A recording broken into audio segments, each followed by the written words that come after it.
This one right here. Can you hear me?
Good to see you. Good seeing you. I like how I feel. Thank you. It was lovely tonight. Thank you.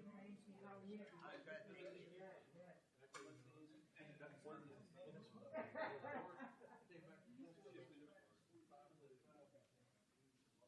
How you doing, man?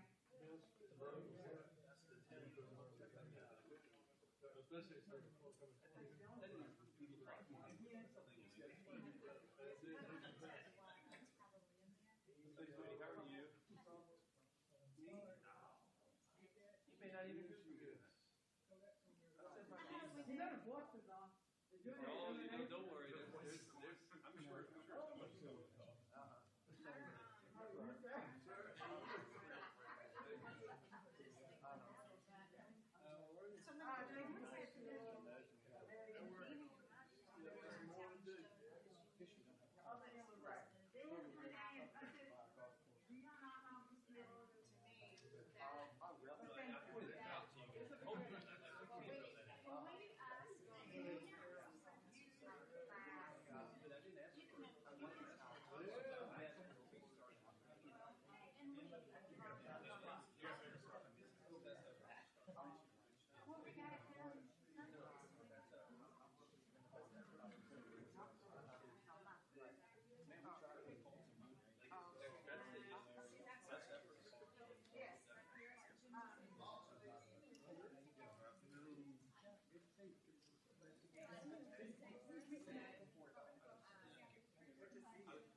Hey, nice to finally meet you.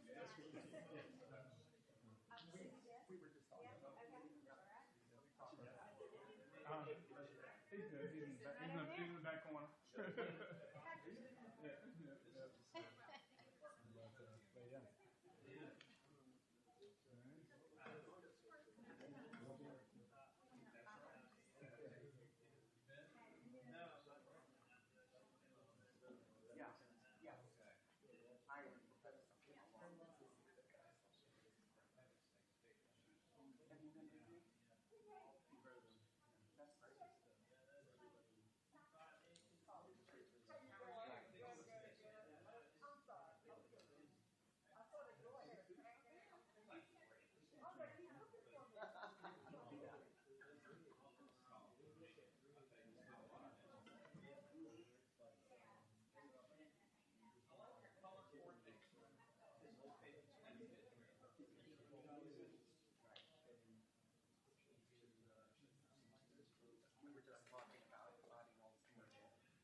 Call to order the New Kent County Board of Supervisors, October 12th, 2021, regular meeting to order. Mr. Tiller, would you lead us in that invocation and pledge, please? Please stand. Let us pray. Most kind and gracious Heavenly Father, we thank you for this day. We thank you for the opportunity to be here to conduct this meeting for the people of New Kent County. Be with us now as we conduct this meeting. See that we do it in a manner that is most pleasing to you. For these things we ask in your most heavenly name. Amen. Amen. Pledge allegiance to the flag of the United States of America and to the republic for which it stands, one nation, under God, indivisible, with liberty and justice for all. Thank you, Mr. Tiller. Ms. Watkins, will you call the roll? Mr. Evelyn? Here. Mr. Tiller? Here. Ms. Page? Here. Mr. Steers? Here. And Mr. Lockwood? Here. Welcome, everyone, this evening. Hope can't hear me. We have a pretty heavy agenda tonight, so let's get started.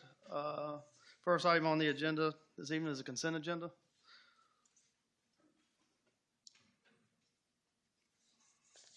Board members had a chance to take a look at it.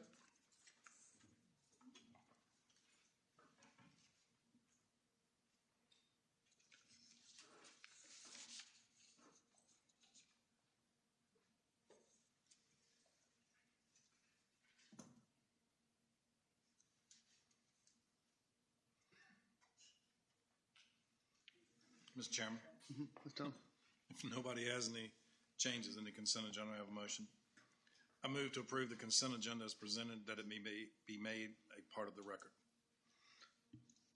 Thank you, Mr. Tiller. Is there any discussion? If none, Ms. Watkins, poll the members. Mr. Tiller? Aye. Ms. Page? Mr. Steers? Aye. Mr. Lockwood? Aye. And Mr. Evelyn? Aye. Next, we need to vote on the September 8th special session minutes.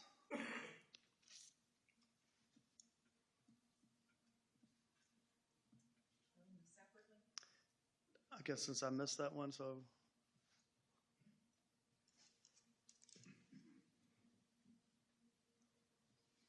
Do we need to do that since I missed that meeting?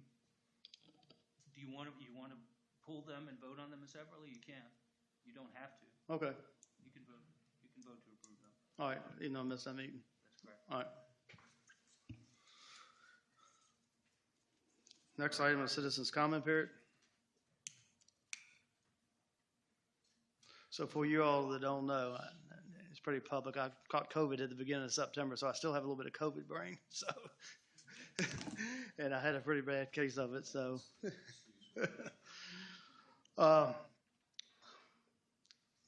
we've had one person sign up tonight for the citizens' comment period. Jan Mary. Hi. Do you need my address? Yeah. Okay. Yeah. 13501 Pocahontas Trail, Lenexa, and yeah. Greetings, Board of Supervisors, members, and county administrators. My name is Jan Mary. I work at Heritage Public Library, which serves both New Kent and Charles City, and I'm here tonight as a taxpayer in New Kent, where I've lived for 7 years with my retired military husband, and not as a representative of the library. So libraries are about people, and Heritage Public Library is no exception. We serve our community with an amazing variety of ways that you may not expect. Recently, we helped a local woman apply for a job at Rosie's. Rosie's requires an online application, but this woman didn't have a computer at home and she had very low computer skills.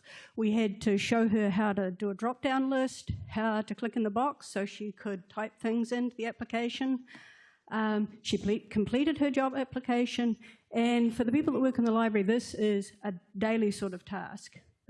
We provide this service every day. Our computers and our assistants are free to the public, and they're available anytime the library is open, and our staff are skilled and non-judgmental and provide assistance whenever community members need it, when they need it for health information, for government forms. A lot of that stuff you can only do online, and a lot of job applications too, a lot of those. And recently we received a message on Facebook late at night from a family with a dying loved one. The dying woman wanted a crocheted blanket in her last hours, and two of our library staff went out in the middle of the night and took her a crocheted blanket that our charity knitting group From the Heart had made. We regularly go out to community events like Trunk or Treat and the county fair, and a few months ago we restarted the story times for the small children after they had a hiatus for COVID. And one family was running late, and the mother called the library and said, I'm not sure if I'm going to be able to make it. And the children's programming person said, well, I'll run it twice. I'll do the story time twice. So these are just some of the amazing things that my colleagues at the library do every day. We go above and beyond at serving our community. Our work is mostly unsung, and as I pointed out a few months ago on the spot, underpaid, but we do it because we love our community and we love our library. So I invite the New Kent Board of Supervisors and all the citizens of New Kent to come and see what the library does for you, all for free. You can attend an adult craft class. We have one. The library, by the way, in case you don't know, is 5 minutes down the road. It's open till 8 o'clock tonight. We have a craft class tomorrow for adults. It's free. We're making, I should have brought one along. We're making coasters out of Scrabble tiles. You can come to book discussion groups. We have one today. You can bring your children or your grandchildren to a story time and help their literacy skills and social development. You can check out an e-book or an e-audio book to read or listen to at your leisure for free. And we do so much more that I don't have time to go into it all. So please come over and visit. So I just wanted to tell people about the library. Thank you for the update. Yes.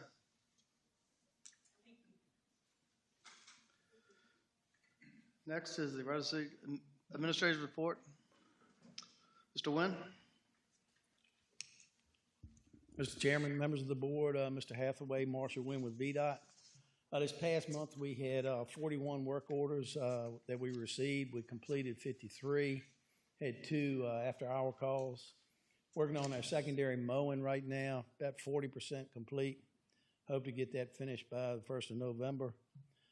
We have done a notice to proceed for our specialty mow, which will take into account rosies and that sort of thing. So a couple other items down on 60 on the specialty mow. That should be starting very soon. We got a right of entry from the pallet company over on 30 where we got some drainage work to do. The crews have gone out there and boom axed the ditch and everything. Only thing left remaining is the ditch cleaning itself, which we hope to get done by the 1st of November as well. Working on snow removal equipment right now. We have New Kent has their dry run Friday. All their bunkers and everything, they're full of salt, so we're ready to go for any bad weather this coming winter. Couple other items, 249, where they did just recently did the latex modified sealing. They put temporary markings on that. They will be coming back and putting a latex type pavement marking on it as soon as this rain quits. The sooner the better, because I'm sure you can't see at night out there. The Route 60 paving job has been completed. Everything's complete. The guardrails up, shoulder stones up, pavement markings done, so that one's going to be coming off the list. Corridor studies are ongoing on Route 60 and Route 30 in Eltham. Haven't heard any more information about that. I think you've been getting correspondence, Mr. Hathaway, haven't you? We have submitted a study for Pine Fork, Route 610, a speed study for that one. Hope to get that soon. It was submitted in late July, so we ought to be hearing something soon about that. Other than that, a couple of other items we've done. We've completed Henpeck, that pipe project out there. We have some shoulder stone to put in there. Haven't seen any issues with that yet. We ended up putting 3 lines of 36-inch reinforced concrete pipe. Ended up paving the whole road from the top of the hill back to the top of the hill. If y'all have ever been through there, we've got some, I don't know if the pavement marking's been done in there yet, but it's going to get done before 1st of November as well. Other than that, I really don't have anything else to add. If y'all have any questions, please feel free. Thank you. Mr. Steers, you have any? Yes, sir. A couple things. Last Friday, Joe Terry came over to that circle behind the Dairy Queen there off of Kentland Trail, and they did finally get that mowed. It was already about 5 feet tall. And then they didn't have time to do any mowing on Kentland Trail, and one of your new guys, Brandon Mitchell, went back and got the big tractor and came back, and we stayed out there till 7 o'clock and mowed all the grass from Rosie's, Colonial Downs, all the way to the Brickshire entrance. So a shout out to him for staying back and helping us get that mowed. Hopefully by next spring we'll have a better remedy for that section of road. Keep my fingers crossed. Okay. And then secondly, last night I was at the school board meeting and there was a young lady there, and she was complaining about her child's bus stop. It's at the intersection of Plum Point and Mattapani Road. I know that's in Mr. Lockwood's district, but I was there and I told him, I said, since I serve on the transportation meeting, we're meeting tomorrow. A lady, the church will not allow the kids to stand on their property to wait for the bus. At least that's what she said. And then the lady across the street, her 2 kids were out there waiting on the bus. A lady come running out with her nightgown on and a shower cap and a broom and chased them off her property. And I said she's probably on her way to work and her car wouldn't crank. So, but anyway, there has to be a VDOT easement through there. I've been in correspondence with Rodney today. Oh, okay.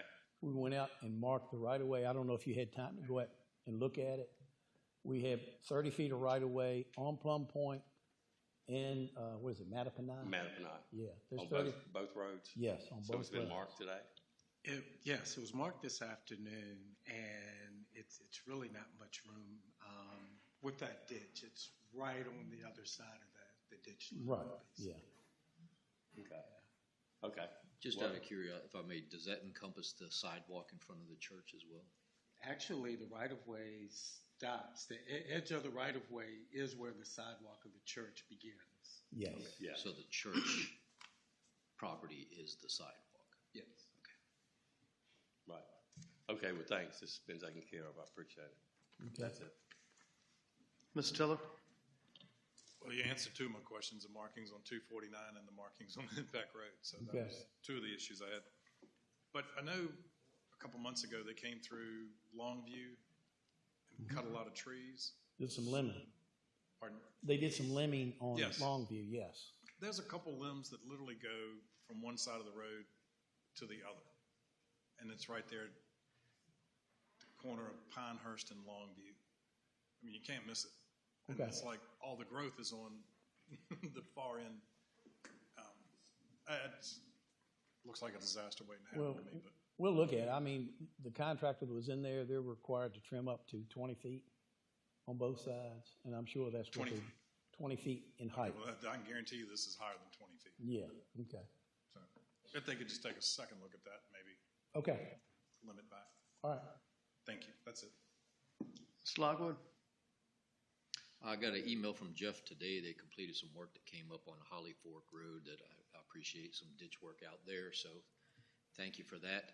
I would like to set up an appointment with probably Jeff to deal with some of the issues at Plum Point, not just the easement, but also some road maintenance out there. I've got a town hall coming up with those folks, and I'd like to be able to at least present some sort of a plan on how we're going to deal with that. I'd like the three of us to get together just because it's some state road, it's some county road, it's some private road. I'd like to make sure we've got a plan that encompasses what we're responsible for. So I'll get with Jeff on that, but otherwise I really don't have anything other than thanks for getting all the vegetation cut back on Farmers Drive and 249 down in Barrowsville. Okay. Ms. Page? Good evening. First of all, thank you for starting on Cooks Mill Road. The other side of Cooks Mill Road is jealous, but I told them you were going to come all the way through. And also, I talked to Mr. Crump on 249 with his culvert pipe and his ditch. And so he thanks you for that. He said get his car out there without dragging. And then we had the latex spill on 249. We had the latex spill on 249. The pavement marking still? Yes. And so I see that they put something over it, but they're going to come back again over top of that.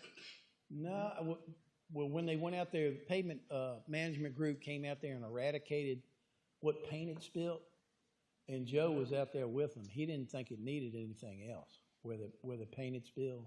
It was like a section about 250 feet long, as I remember. I haven't seen it myself. All I saw was I'll send you a picture. Okay, all I saw was the paint I'll send when you a it picture. actually when the line actually blew out there. So it was bright and yellow at one yes, time. it was. But I'll just send you a picture of it. Okay. And then the other thing is, the other day I got several calls about Oliver Church Road. I understand that we have limited crew in New Kent.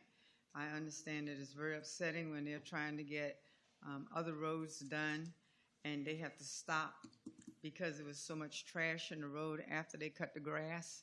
I don't know when we stop picking up trash before we cut, but I can tell you that they had grass almost in the center of Oliver Church Road where they cut it, and the trash was just as bad.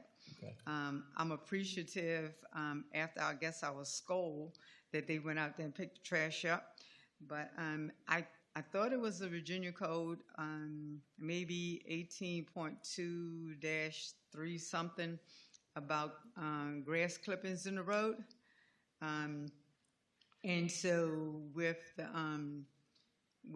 machine that they're using now, when they cut grass is further than the shoulders of the road when they cut it. And I mean, so it's trash in it, there's cans in it, and so it's just a FYI.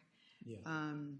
But I am appreciative of them going out there and picking up the trash. I don't know if you saw those pictures, but if you haven't, and if you'd like to see them, I'll send them. Send them on And to me. so, I just thank them for going out and taking time away from another project to do that. That's all I got, Mr. Chair. Thank you. Thank you, Ms. Page. The only calls I've had with Mr. Tiller, like you said earlier, it is hard to see on 249. There's no question about that. So Right. as soon as you can get that lines marked, I think that will be appreciative. Besides that, I don't have anything. Thank you for coming, Mr. Wynn. All right, thank you very much. Y'all have a good one. All right, you too.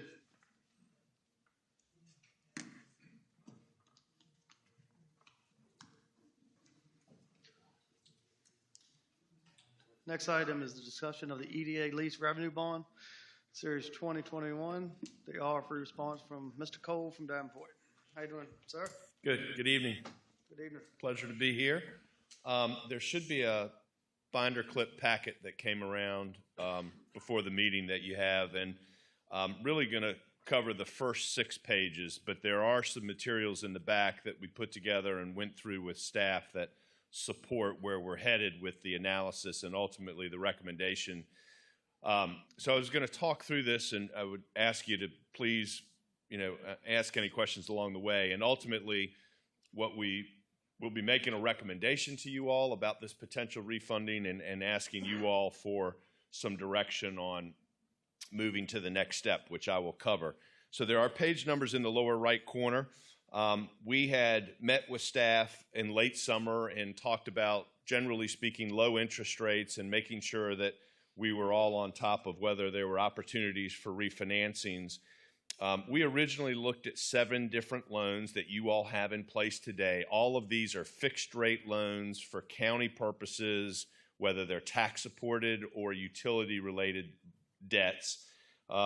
Many of them are with banks. Some of them are with the Virginia Resources Authority. We ultimately landed on 5 different loans to look at, and I'm looking now at the sort of the chart in the middle of this page 1. A 2014 loan that was for a water and sewer project, a 2015 loan with C&F Bank that funded an enhancement to the E911 center system, two different 2016 loans with BB&T that funded human services and a fire station, and then finally a 2020 loan with BB&T that funded improvements at Pine Fork Park. All of these were loans that we thought there was an opportunity to save some money on by a refunding. We ultimately put an RFP together, and at the bottom of page 1, we actually asked for 3 options. Option 1 and 2 kind of go together, and they cover all 5 loans together. One of the things that we, want to stress on this is if we do a refunding, we're not extending any piece of debt and we're not shortening any piece of debt. So if they have a current maturity of 2025, they'll still have a current maturity of 2025. So we had option 1 and 2 as a combo to see what the banks would propose, and then we had option 3, which by itself covers all 5 loans. So we put the RFP out. I'll go to page 2. We sent it to a number of banks. We keep a pretty long list of banks that we send these to, and ultimately received back 10 different proposals. Those are listed at the top of page 2 alphabetically. We deal with all of these banks from time to time. They may not necessarily be household names that you would recognize, but we do deal with them, and we have closed loans with many of them. They're active in municipal lending. So we were very pleased with the number of proposals. The chart at the bottom of page 2 shows you the interest rates that each of those banks proposed. Not everybody bid on every option. And remember, option 1 and 2 kind of go together to address the 5 loans. And option 3 is an option by itself that includes all 5 loans. So we have shaded in light green the C&F Bank rates that we are going to analyze, as well as down on line 8, TD Bank's option 3, and line 9, Webster Bank's options 1 and 2. Those were the 3 banks that sort of seemed to have the most compelling rates and terms and conditions, I'll cut to the chase of what our recommendation is, which is C&F Bank option 3, which is a rate of 1.1%, 1.10%. And the BQ in parentheses stands for bank qualified, which you all are able to do this calendar year 21, because you, as a county, have not issued and aren't planning to issue more than $10 million of debt. If this option 3 were to take place, we're in the range of about $8 million of debt that would be issued to refinance these 5 different loans. So we're going to show you the results for those different bank options. A couple other things to be aware of in potentially making a decision to move forward on page 3. Prepayment provisions, so that is, what is our ability to prepay what might be this new loan? And C&F Bank had the most flexibility, in whole or in part, at any time, with a 1% penalty for the first 3 years, and then what we say is at par or no penalty after that. You can see what Webster Bank, they had a couple of options, non-callable versus not being able to pay off till 2027. TD Bank had some more complicated language. Real estate requirements in the middle of page 3. What currently many of these loans are secured by assets of the county, whether it's the E911 system, Human Services Building, or Pine Fork Park. This is a type of bond that would ultimately be issued through the EDA, and I'll talk about that in a moment, and secured by an asset. What we offered was some combination of the Human Services Building or the fire station that was funded with the 2016 loan. What C&F came back with is saying that the Human Services Building would be adequate by itself. And as it relates to their real estate requirements, it was really quite simple and straightforward. A title search, which they will conduct and cover any costs associated with a flood determination, which they will cover the cost of. And going forward, they would want evidence that that building continues to be insured, which it would be as your normal course of insuring your facilities. And then finally, bank closing costs. C&F Bank had no fees that would be charged as part of the loan. So when we talk about numbers, we go to the next page 4. Kind of across the top, you'll see that columns B, C, and D are assessing options 1 and 2. That's where we, between 2 different rates, we take care of all 5 loans. And we have accounted for paying off all of the debt associated with these 5 loans. We've coordinated with the banks that hold those loans, with VRA. We know the mechanics associated with that. We've got a placeholder here for the issuance cost of the transaction of $100,000. My expectation would be that that would come down, and for any dollar amount that comes down, that will just be added to savings. But also note that you don't need to deduct anything from these savings for issuance costs. They've been accounted for. So C&F Bank's option 1 and 2, going all the way down under column B, the savings that would result is about $229,000 over the remaining life of the loan. Webster Bank, $68,000. So if you were going to look at option 1 and 2, C&F would be your best option. And then on the right-hand side of this page, we've assessed option 3. Again, the same 5 loans, but only 1 interest rate for the entire loan. And C&F's proposal of a 1.1% generates about $272,000 of savings. The next best bid from TD Bank was about $172,000. So this page really gets us to our conclusion, and our recommendation is that option 3 is better than option 1 and 2, and C&F Bank is the best option 3.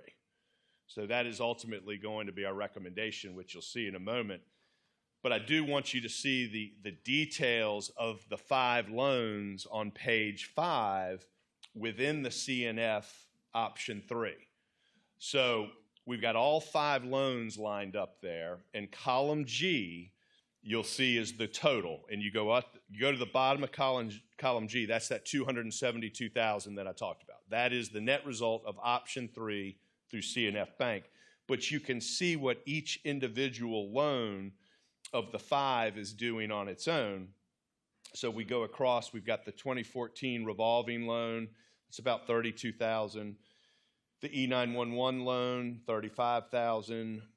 New fire station loan, about $40,000. The human services loan is actually just a little bit negative, about $1,700.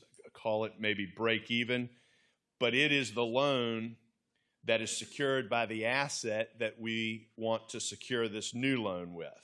So the only way to free up the human services loan, human services building, is to pay off this loan, and that frees up the building to be pledged to C&F Bank. And our thought was that's a pretty small price to pay to free up that asset to be able to pledge it to the new lender and take advantage of all these other savings.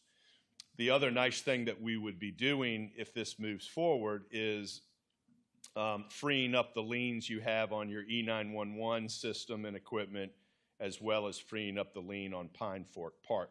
And you'll notice when you look at each of those loans, the savings that we're showing you, you know, some go out to 2033, some go out to 2025. That's because we are not extending or shortening any individual loans. So each loan will continue to pay off in the fiscal year that it was originally set up to pay off, and we'll be able to work with staff to the extent they need to track any one of these individually.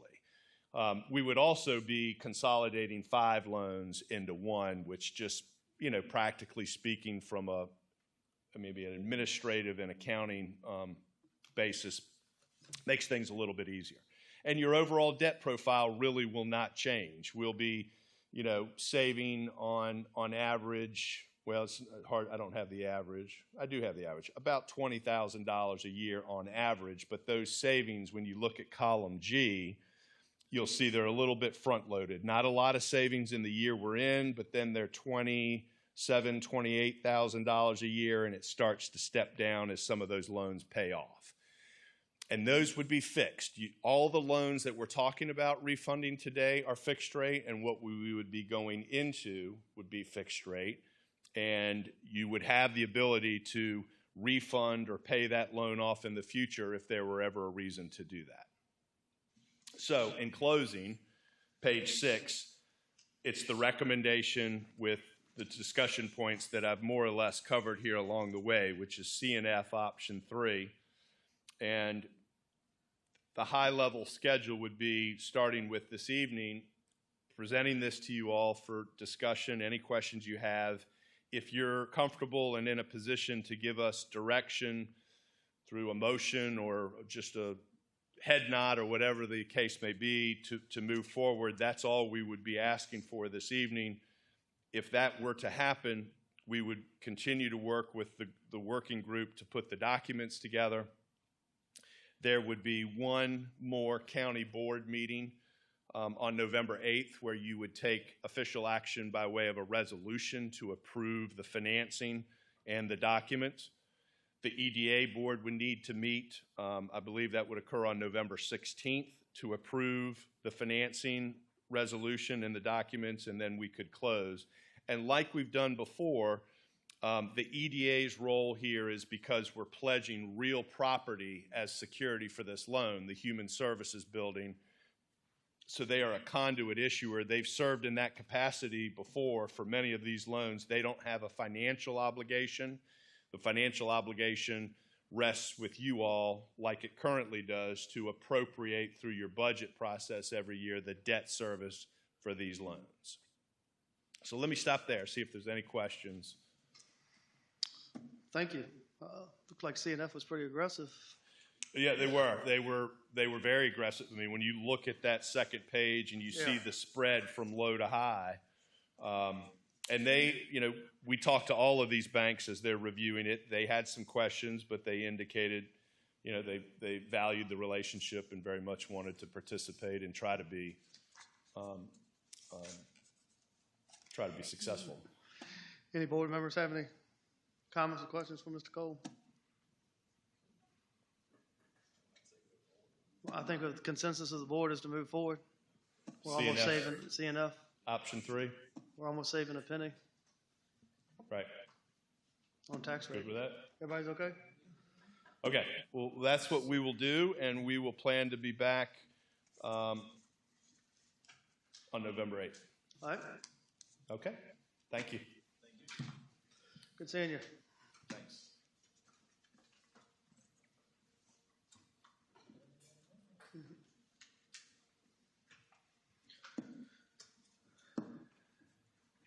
Next item is 2JWK Properties LLC subdivision request. Mr. Hathaway? Thank you, Mr. Chairman and members of the board. This item came before you at your last meeting. It's a request from property that was once owned by New Kent County and was sold to Mr. William Glass. And this property is adjacent to the New Kent County Airport. Mr. Glass is now passed, and his daughter, Mrs. Sherry Balderson, who owns JWK Properties, is requesting permission to subdivide this property. Her request is to create 4 new 1-acre lots. Now, the property is currently zoned industrial, so no housing can be developed on it. And when the county sold this property to Mr. Glass, there was a deed restriction in there that stated that any further subdivision of that property had to be approved by the Board of Supervisors. Therefore, Mrs. Glass is coming before you today requesting permission to subdivide. Now, due to the size of the property and our zoning ordinance, it is unlikely that Mrs. Glass will be able to create 4 new 1-acre lots. Our zoning ordinance requires the minimum lot size for an industrial property with public utilities served to it is 1 acre. Without public utilities, the minimum lot size is 3 acres. Therefore, in the proposed motion that I prepared to you today, I'm recommending that she be granted permission to create up to 2 new lots, since that area is not in our utilities plans and we have no plans to serve that area with public utilities at this time. Also, I was asked at the last meeting to reach out to the adjacent property owner, Dr. Bill Bennett, and I have done so. I've talked to him. He expressed no concerns. His only request was to see the actual drawing, which is in your packet, that Mrs. Balderson submitted to the county, and I forwarded that to Dr. Bennett, and I've not heard anything further from him. But originally, he said he had no problems with the request.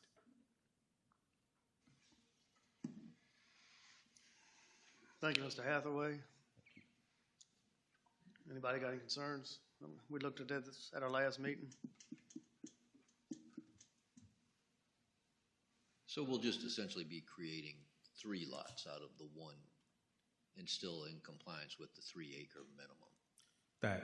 That's correct. He'll have the 2 new lots and the 1 parent parcel, yes.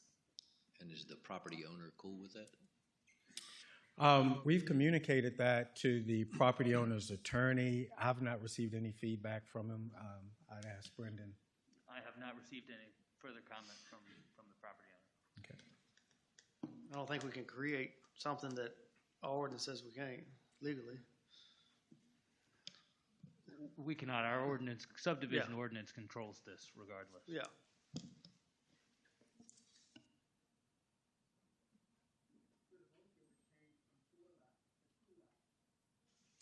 Yes. Yes. And that change has been made in the motion.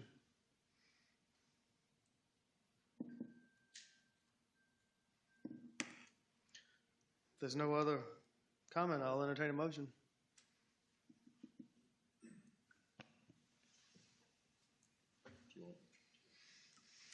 Mr. Chairman, I move to authorize JWK Properties 7151 LLC to create up to 2 new industrial zoned lots on property identified on the New Kent County tax map as parcel number 20-69C with the following conditions. 1, the new lots will not be allowed to establish a new access to the New Kent Airport runway, although they may be permitted to utilize the existing access provided by the owner of the parent parcel.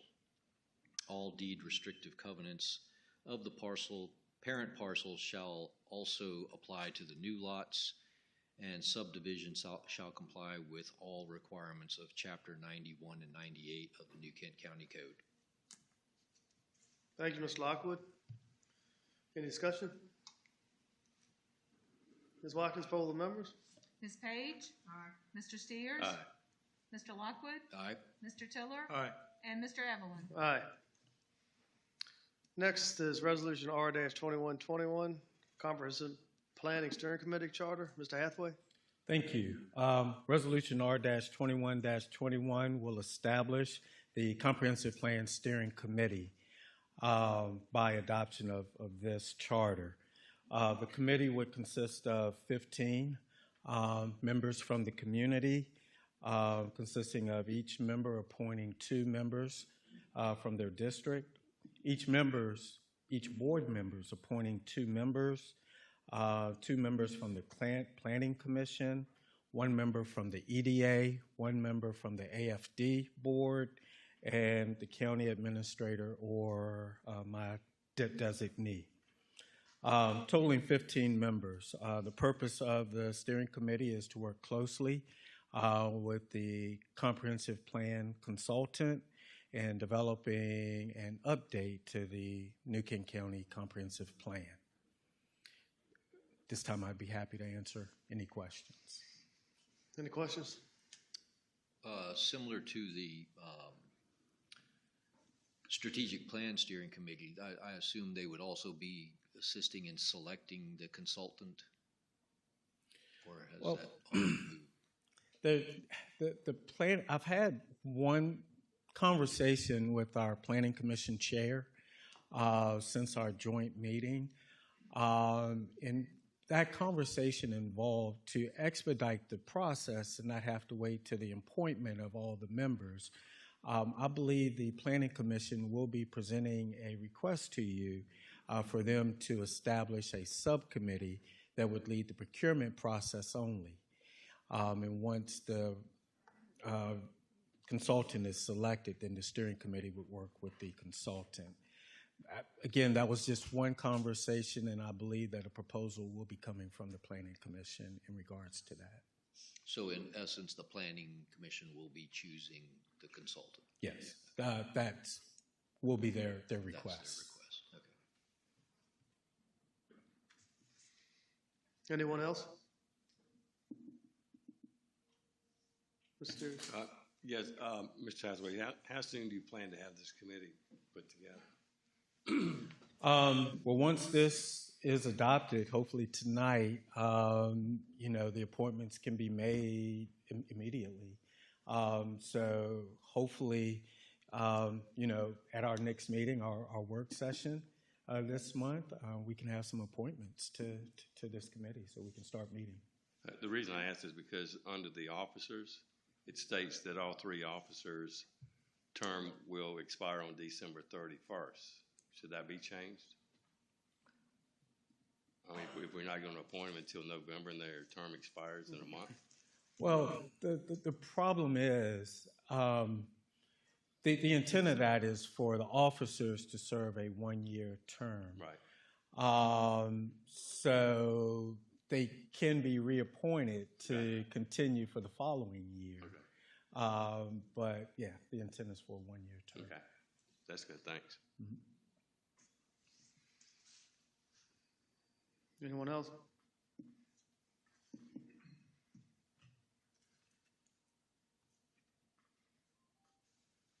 Mr. Tiller. I move to adopt Resolution R-2121 to create the Comprehensive Plan Steering Committee. Thank you, Mr. Tiller. Ms. Watkins, poll the members, please. Mr. Steers? Aye. Mr. Lockwood? Aye. Mr. Tiller? Aye. Ms. Page? Aye. And Mr. Evelyn? Aye. Next is Resolution R-2221, redistricting process criteria. Mr. Hathaway. Thank you, Mr. Chairman, members of the board. Before you, in Resolution R-22-21, that resolution established goals for the upcoming redistricting process. A little bit about the census data. The 2020 census population for New Kent County is 22,945 residents, which is a 24.5% increase from the 2010 census, which I believe puts us as I won't say second fastest growing county, but we have the second highest growth rate in the Commonwealth of Virginia, behind Loudoun County.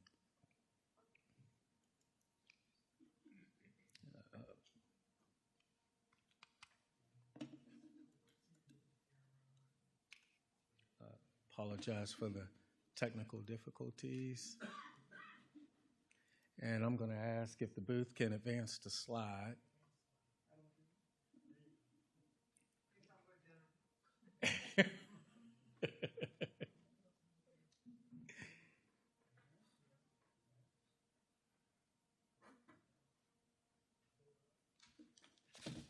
Actually, I think While they're trying to figure that out, I saw today that the states are having some issue with getting the state lines drawn. Is that going to affect what we do? Well, it definitely has the potential to impact our redistricting process and may cause us to come back and amend this redistricting plan early on next year. We're following that closely. You know, one of the things that surprised me about and not really surprised me because I see the building permits every day, but the growth throughout the county was really, I mean, every single district in the county grew. A couple grew faster than others, but there was a significant amount of growth over the past 10 years, evenly dispersed throughout the county. Of course, District 3 is now the largest district, and District 2 following. But again, every single district grew since the last redistricting process.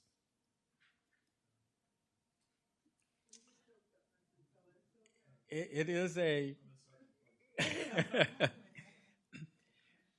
it is a requirement for redistricting that we attempt to draw equal districts.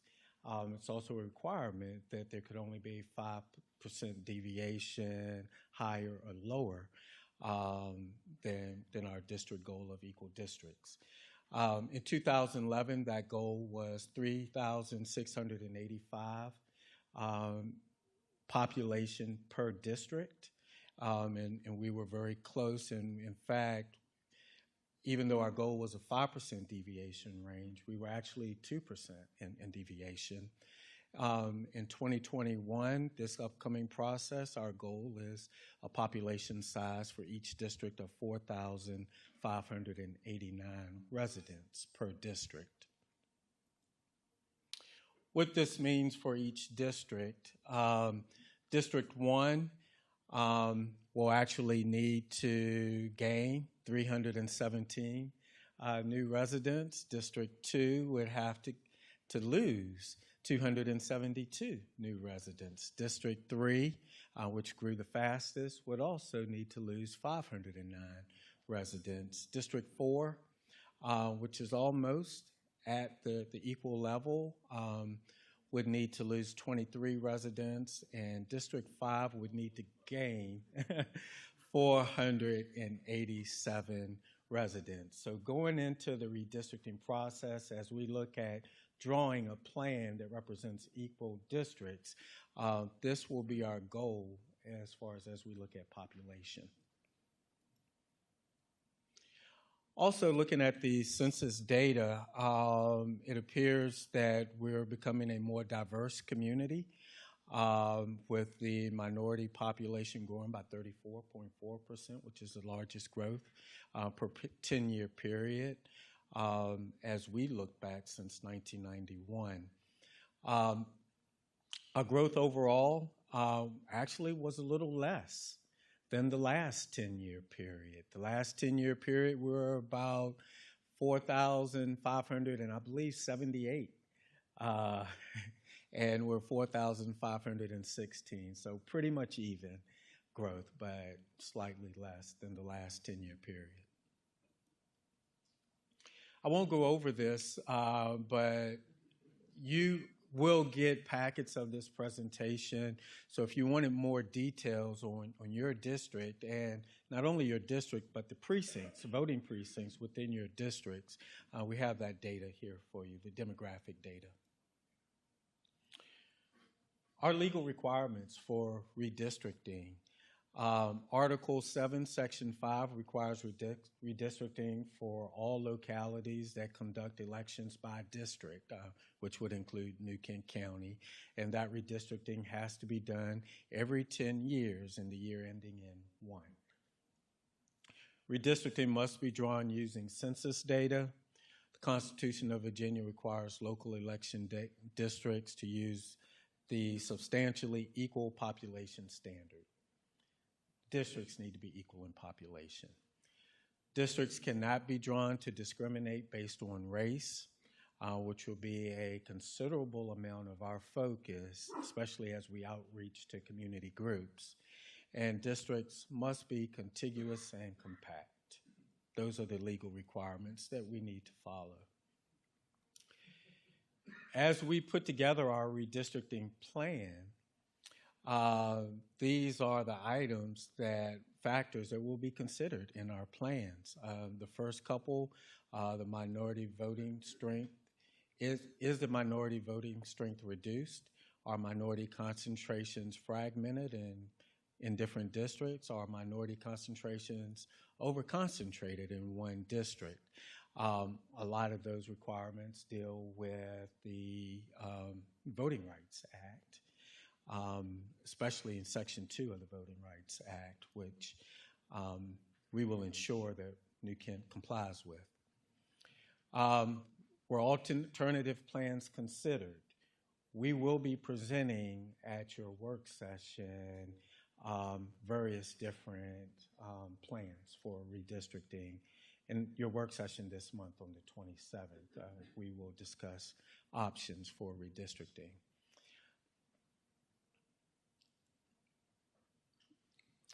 The goals. This slide and the next three lists the goals, the 12 goals that are identified in the resolution that would be adopted tonight. We are required to adopt a resolution stating our goals for the redistricting process. And this resolution will be part of our redistricting plan that is submitted to the Attorney General's office by the end of this year. For time's sake, I won't go over every single goal because you have those in the resolution, and these slides are word for word from the resolution that's been advertised and that's in your packet. Redistricting schedule. Today's the 12th, and we're presenting the goals today, the 27th. At our work session, we would like to present redistricting options. The month of November, I plan to meet with the school board, conduct a couple of community meetings, and conduct meetings with specific community groups. We will reach out to the NAACP, the Republican Party, the Democratic Party, the Clergy Association, and really any group that wants to discuss the redistricting plan for New Kent and that's willing to meet with us. We will meet with them during the month of November. November 24th, which is our work session, we will update you on the public input received thus far from the community meetings. We would advertise a public hearing, and we're required to conduct a public hearing, and that advertisement would be December 24th. It might be the Friday before. We have to work with the newspapers as far as their deadline to meet the Thanksgiving cutoff, which usually there's a little change in their normal schedule. We'd like to conduct the public hearing on December 13th. If the board decides not to adopt it on the 13th and has additional questions, we are kind of reserving space for a special meeting if needed on Tuesday the 21st to address any questions you may have and hopefully adopt the budget, which would give us 10 days to complete the plan and submit it to the Attorney General's office. By the Constitution of Virginia, all localities are required to submit their redistricting plan by the end of the year. Even though this is a very tight timeline from the normal redistricting process, and that's due because we've received the census data so late. We've only received it a little over 2 weeks ago. We just received the data, where usually we receive redistricting data early spring. Unfortunately, the state has not changed the adoption schedule, so we're working under a tighter timeline, but under this schedule, I think we still achieve our goals with community outreach. That concludes my presentation. Again, you have a proposed motion and the resolution before you. Any questions for Mr. Hathaway?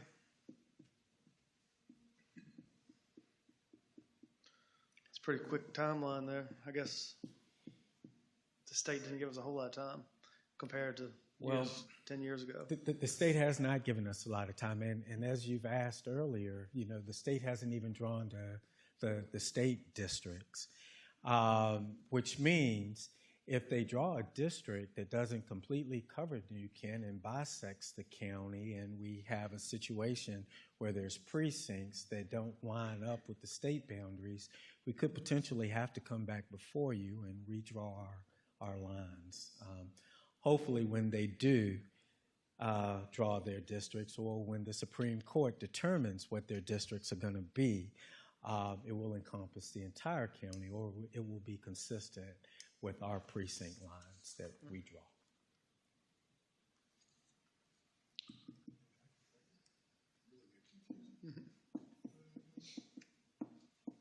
Mr. Chairman, Ms. Steers?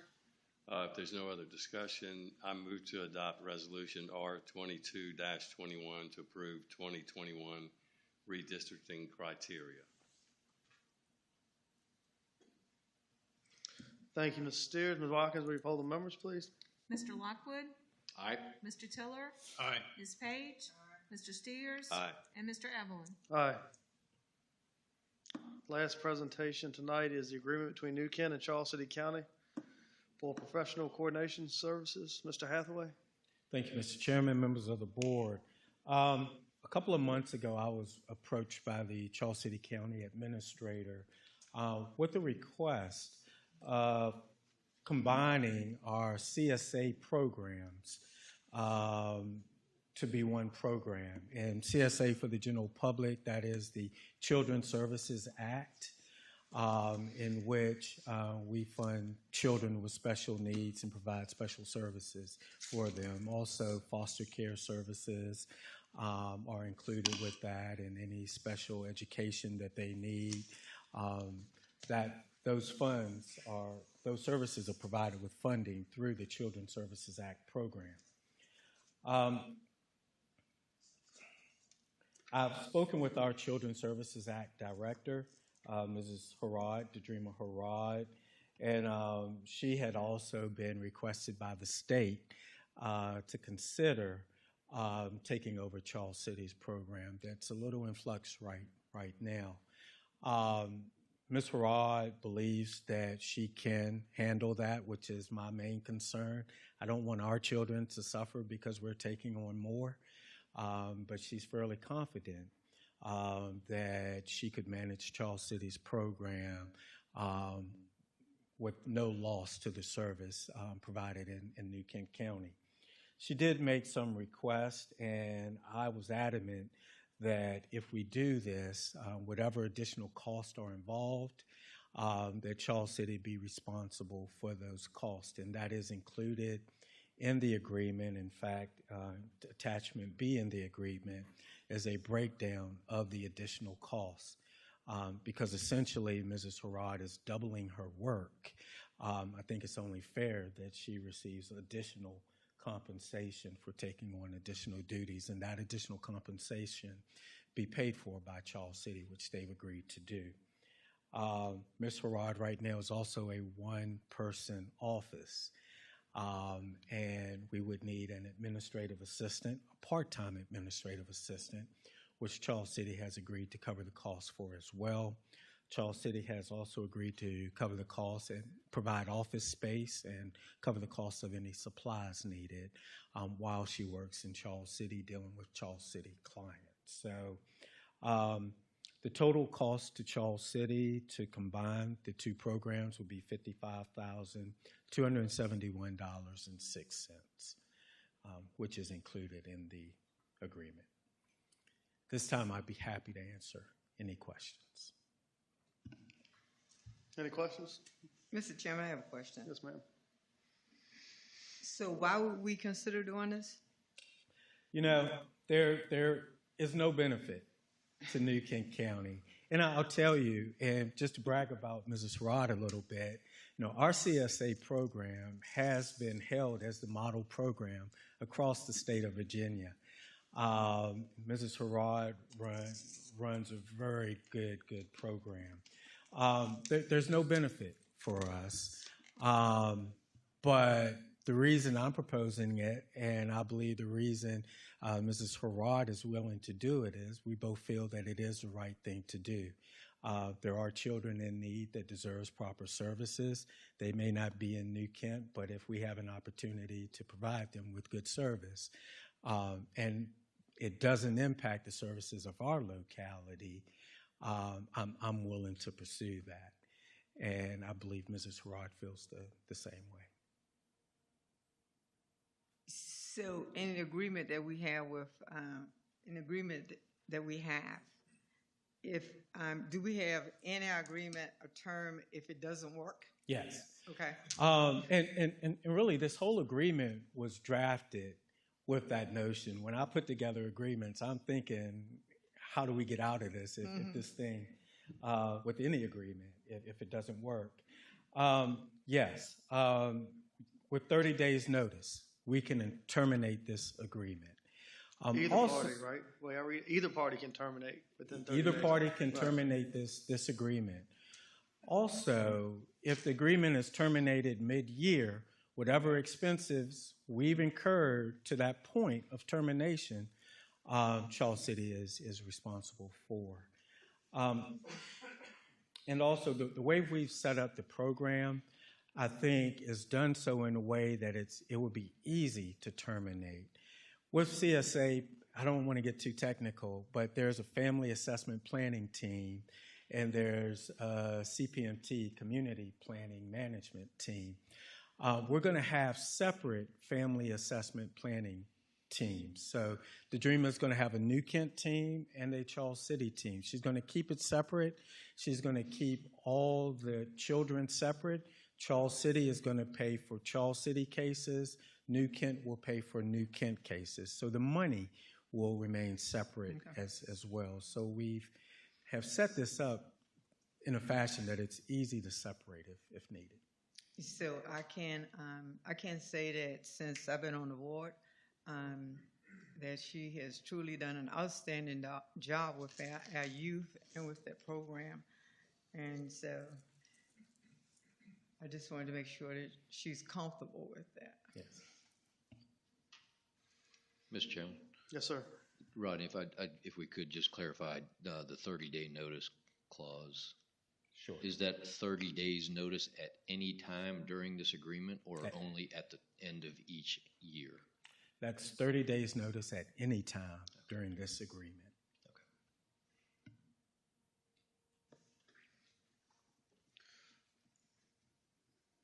Any other questions, comments?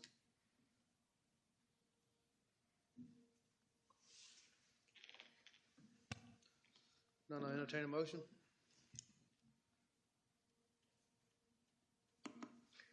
Mr. Chairman, there's no more discussion. I would like to make a motion.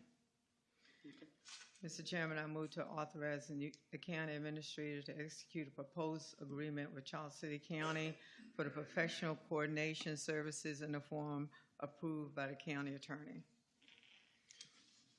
Thank you, Ms. Page. Ms. Watkins, will you poll the members? Mr. Tiller? Aye. Ms. Page?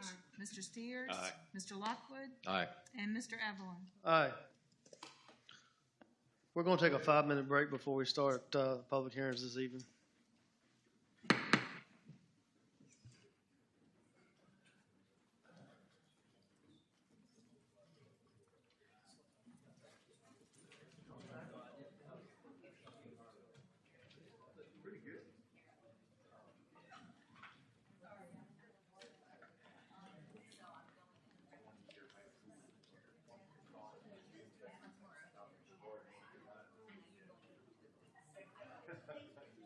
How you doing? Pretty good. Hanging in there. How was it? It was good. It's like a Yeah, we did. How you doing, John? How you doing? I'm doing pretty good. Yeah, you too. How you doing, John? Yeah, good to see you too. Long time no see.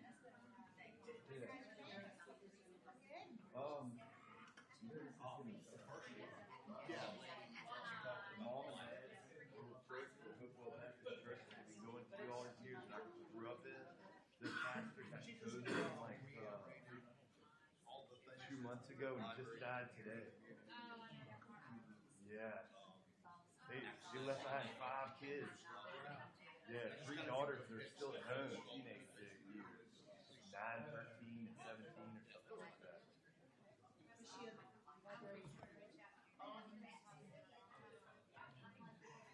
Yeah. So they made a big thing of chicken soup and brought it over to the family.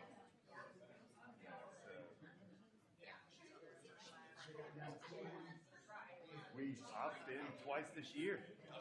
Yeah. Yeah, I take my boat down there, bring the kids down and ski and everything. It's nice down there. On the lake? On the lake, yeah, Lake Placid. So south of Orlando by about an hour and a half, something like that. Yeah, mom went with my sister. Mom went with my sister. 2 weeks over the summer. Dad went for 2 days. Got an unbolting from the desk. Good. Yeah. Yeah. Yeah, good to see you too.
excuse me.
Bring the meeting back to order. Tonight we'll start our public hearings. We have 2 public hearings this evening.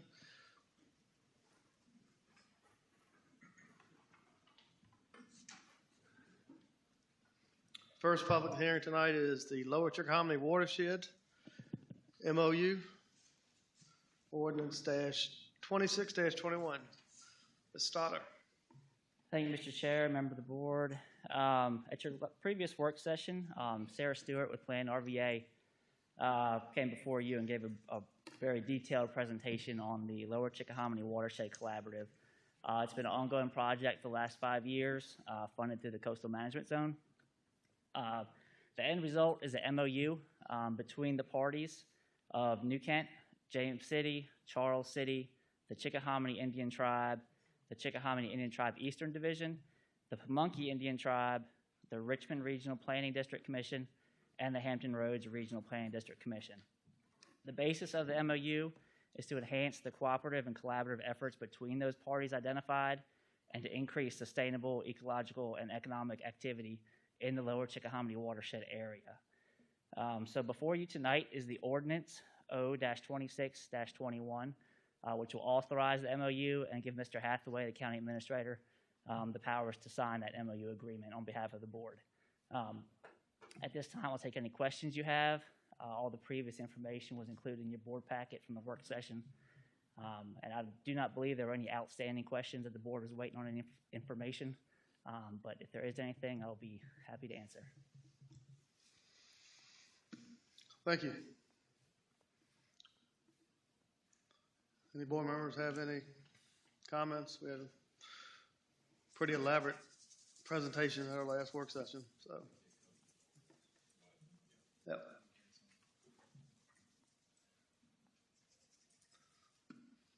So if none, I'll entertain a motion. Nope, I'll open a public hearing. Yep.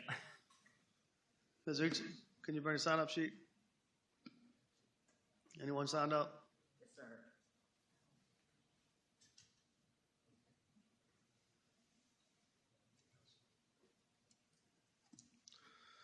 All right, when I call your name, I'll ask you to come up to the podium. You'll be given 3 minutes to speak.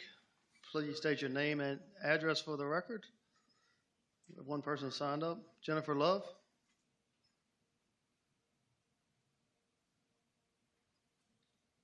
How are you doing? Good evening. Thank you so much. I'm Jennifer Love. Yeah, I apologize. It just I recently saw it in the paper, and so this is the first time that I'm hearing about it. So the gentleman, just spoke that it was brought up at the last meeting. As a concerned local resident, I'm concerned that this is going to end up being unelected bureaucrats telling us what we can and can't do, which we are fully capable of doing. So I would say if you could oppose to just at least delay a decision on it, put it before the taxpayers, it would have to come up, if it was a referendum, it would have to come up next year. But we need to know more information about things like this. So I'm definitely hoping to gain more information while I'm here. But I would say hold off on voting on it definitely until the citizens, not only me included, can learn more about what this ordinance or authorized execution of the joint exercise of powers agreement is. Because we need to be able to make decisions for ourselves here locally. We know what is best for us and our families. Thank you so much for your time. Thank you. I think you bring up a good point. During our last meeting, just to give you a little background, that was a concern that this board had. We can get out of this MOU at any time. We'll make sure you get a copy of it. It has no effect on personal property, what you can do with your land. Because I had a big concern if you were able to cut timber on it, you'll be able to cut your timber. You'll be able to grow any crops. It's just MOU between 3 localities, and at any time, any locality can get out of it. We have your information, and we'll make sure you'll get a copy of that MOU. Justin, would you like to add anything to that? No, sir. I think you pretty well covered it. It does have the exclusion in the agreement, like Mr. Hathaway touched on for the other agreement in the last item. 30-day notice, we can be out with that notice, and it does not require a vote or any other action by any other member of the party. We can initiate that action and walk away at will. Can you make sure Ms. Love gets a copy of the MOU? Yep. Thank you. Mr. Chairman, Mr. I just wanted to concur with you.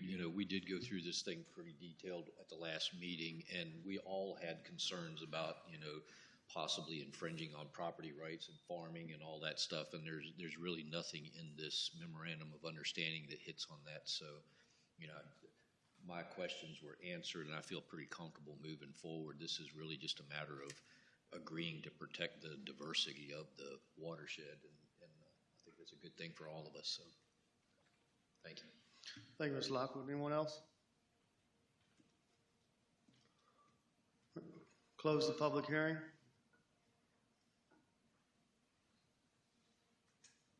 Any discussion?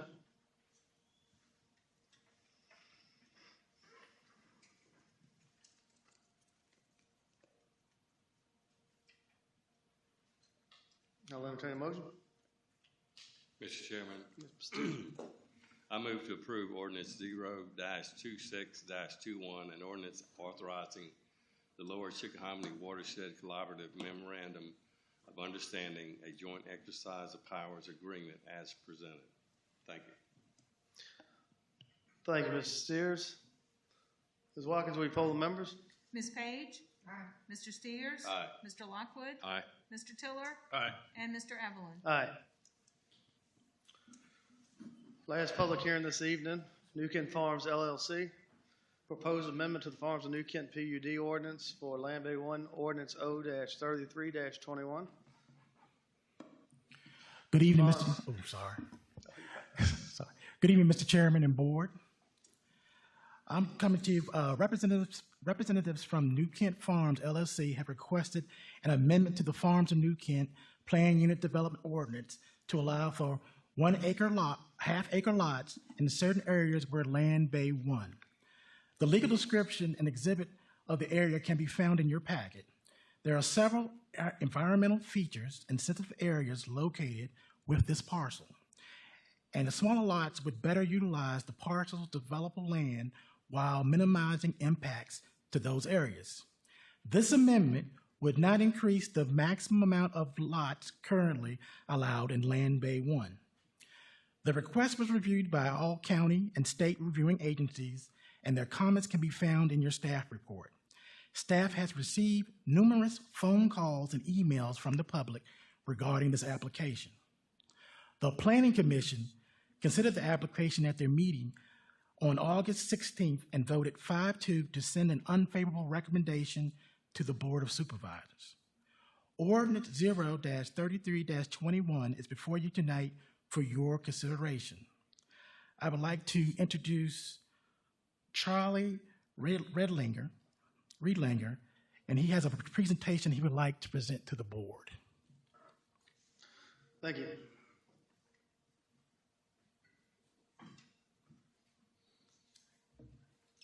Good evening. Good evening, Mr. Chairman, Board of Supervisors, Rodney. Pleasure to be with you again. Yes, this is a request for an amendment to, excuse me. This is a request by New Kent Farms LLC and the Reese Brooks Land Development Company, basically for an amendment to change one specific area within the PUD in Land Bay 1, and only for that. The New Kent County has approved already, as part of the PUD, a total of 455. I guess I got to learn how to use this.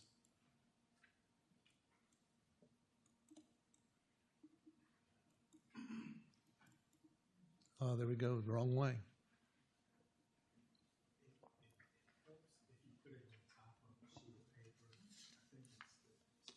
Okay. But, okay, so far, New Kent County has approved 455 home sites within Venetera. And I've just bypassed this thing right now. But without approval of the half-acre lots, in what is going to be called the reserve, that they will not be able to get but 383 lots. With the addition or the amendment here for this project to go to half-acre lots for the reserve area, then they will be able to have a total of 450 lots, which is 5 lots less than what the PUD currently is asking for. What we have here is a picture, really, of what is being asked for. Right now, the estates in Venetera, there is 112 home sites there. Right now, only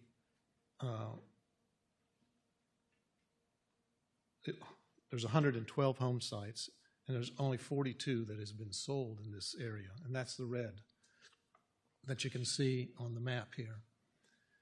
The villas are quarter-acre lots, are a little bit higher. Right now, they've been developed, and only 4 have been sold in that area.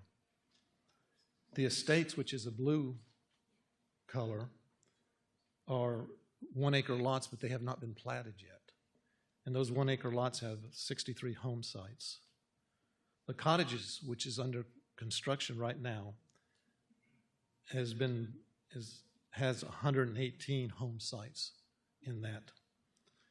And what is being proposed in the reserve right now, as we call it, is a rezoning based on rezoning of half-acre lots.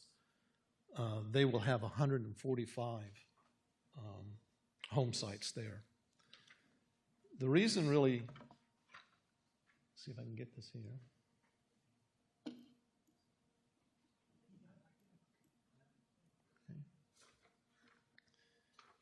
And this really is the area that is called the reserve, is in the circle right here for these home sites. It is really a separate area that is right there. It is a separate area that is really to the east of the existing project, the estates, and it is by itself. You have here the estates that have already been platted, non-platted estates in the blue. There I go again. These estates can be accessed outside of the existing, or the cottages, or the reserve and Vinatera can be accessed outside of the estates. Doesn't even have to go through the initial area that's with the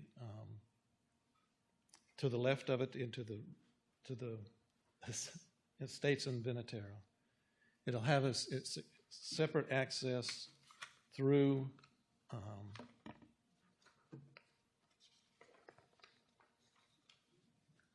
through what is being built for the cottages right now, and that is will be no traffic through any of the gates. The sections will be designated by monuments, not gates, and again, the 1 acre lots are behind the gates. So it is a separate entrance to the area there. Let me give you some of the reasons and the practical reasons that we're asking for this.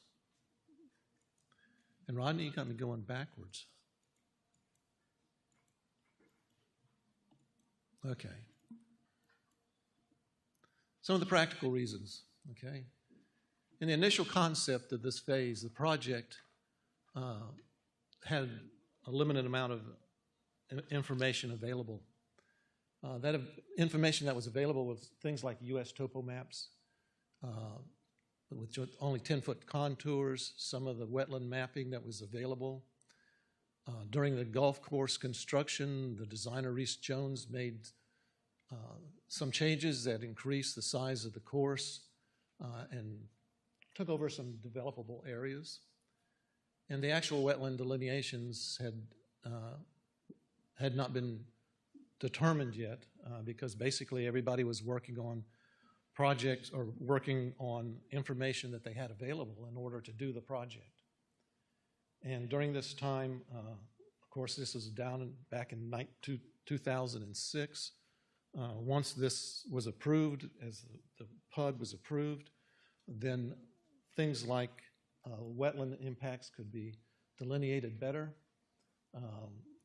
Not only could the wetland impacts be delineated better, but there was also identification of the resource protection areas, which is the RPAs, buffers that the county required and wanted. Topography ended up having a lot more steep slopes than was anticipated, but basically the steep slopes also could not be, as the design gets going, it's very difficult to have the steep slopes and build houses upon or around those steep slopes. Stormwater is a real big issue, and basically the stormwater regulations changed in 2014, and these are stormwater regulations for design. And the design of the project back when it was formulated in 2006, there wasn't as many problems as far as stormwater regulations. Matter of fact, we see in the farms in New Kent now in the estates that there's very little basins in there. Some of that water goes to the main pond for the golf course, and there's some golf course ponds. Today, that's impossible to do, okay? Just about every new section that will be built will have stormwater requirements in that, and that is based on the 2014 stormwater regulations. It doubles the size of the basins. And doubling the size of the basins, you cannot, you lose quite a bit of property. And this cannot be developed, this property cannot be developed anywhere without the basins being in there. And that's one of the big things that affected this project. So again, this is really what's being proposed. Looking at this, we just really feel that this creates additional market diversity for the faster community build-out. It has a faster build-out with more homes, which equates to increased potential for the commercial development. And we're seeing that in the farms of New Kent right now.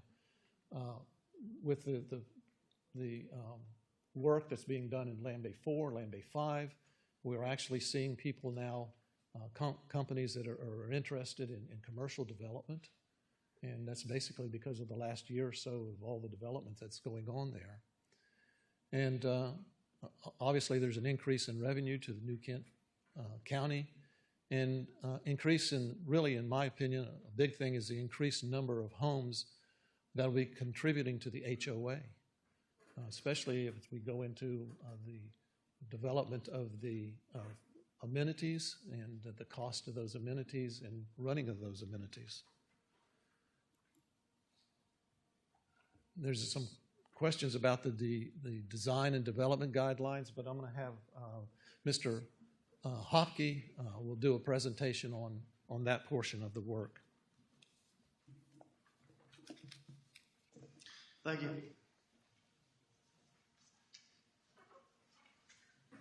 I'm John Hopke with Hopke & Associates Architects in Williamsburg. And over the years, I've had the pleasure of designing a number of buildings in New Kent and several at Benaterra. It's been, gosh, it was the early 2000s, so it was well over 15 years ago. I was invited to design the New Kent Winery.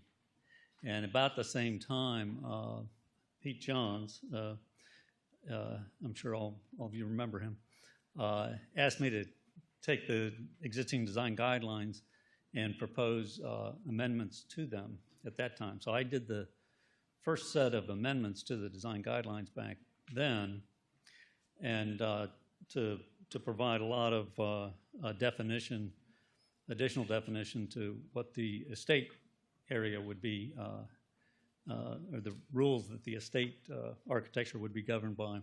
So for better or worse, I'm kind of responsible for that situation. But let me, with this, let me just mention, over the years, we've amended the guidelines a couple of times with minor things to account for new materials that are available because of new technologies, different trends in design that became popular that the original guidelines didn't allow, and then we revised them to allow for those.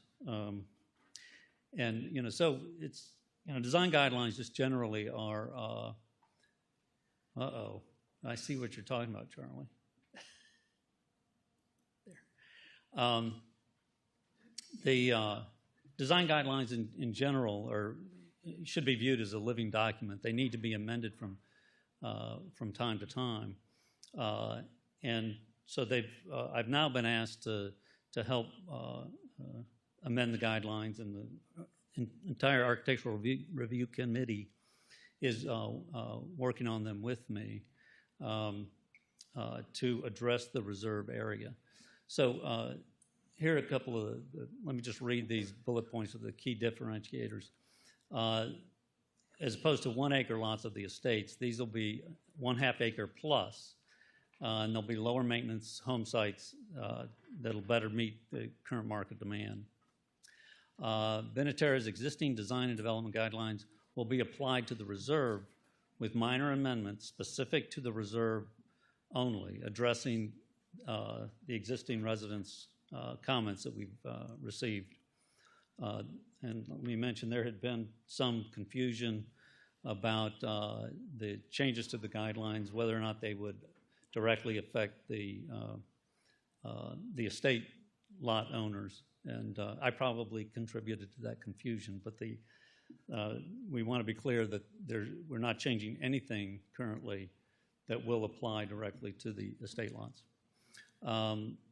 The reserve would be a distinct neighborhood separate from the current estate neighborhood, and it'll have its entrances will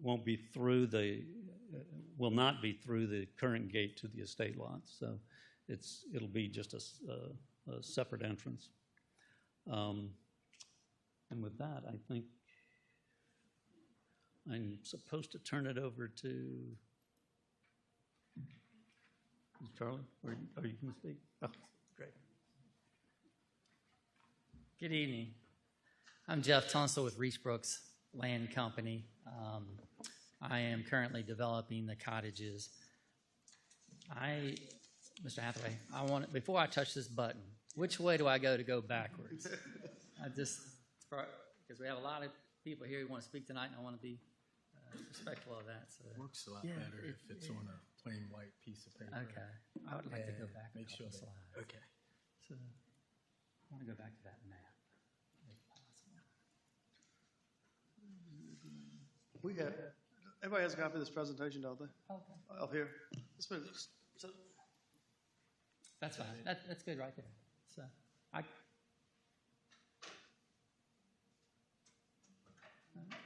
So I am the proud owner of the light blue land right there, which creates the 118 cottages and villas, as well as the blue shaded area that's in the heart of Venetera. It's 29 lots of estate lots that is actually at the county right now going through the approval process through construction plans and so forth. We've received the first round of comments and we have answered those, and we are patiently waiting for hopefully no more comments and approvals.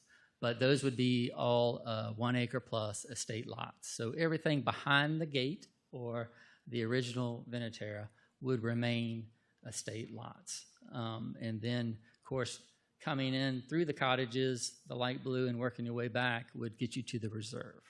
So I just wanted to make sure everybody understands that and is clear on that. But that's where we are today. With the cottages, we had the first phase of lots recorded, and we are getting ready to begin construction on those. So hopefully we'll be able to provide some assistance to the HOA and to some new residents here in New Kent County. So we're excited about that. And now I'm going to go the other way.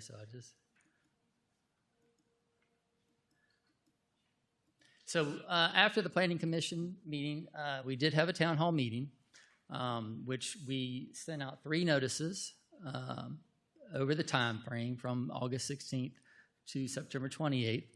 And at that time, it was the first time we were able to meet since the pandemic, which, as everyone knows, it's been troublesome to be able to meet in person, and we were excited to finally be able to do that.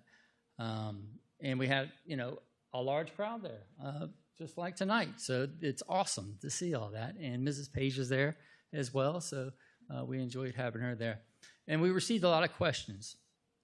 And some of the questions that we received at the town hall meeting were, trying to understand what we were trying to present with respect to going to the half-acre lots and why.